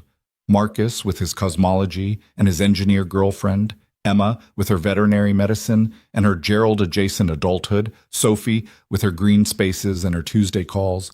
And she could see it in all of them, the capacity for it, the knowledge somewhere in them that staying was the thing, that showing up was the thing, that the person worth having is the person who, when they find you in the place where everything is hard and the light is unflattering and the juice is on the floor, gets down on the ground and helps you clean it up, and doesn't ask to be thanked, and doesn't leave. The waiter came and they ordered and they ate and they talked about Marcus's research and Emma's coursework and Sophie's project in North Philly, a green corridor through a neighborhood that had needed one for 30 years. And the night stretched on the way good nights do when nobody is watching the clock.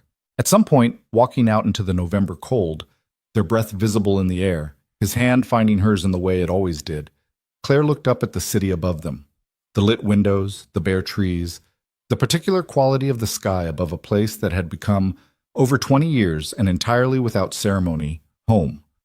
She didn't say anything. She didn't need to. He pulled her hand into the pocket of his coat, and they walked.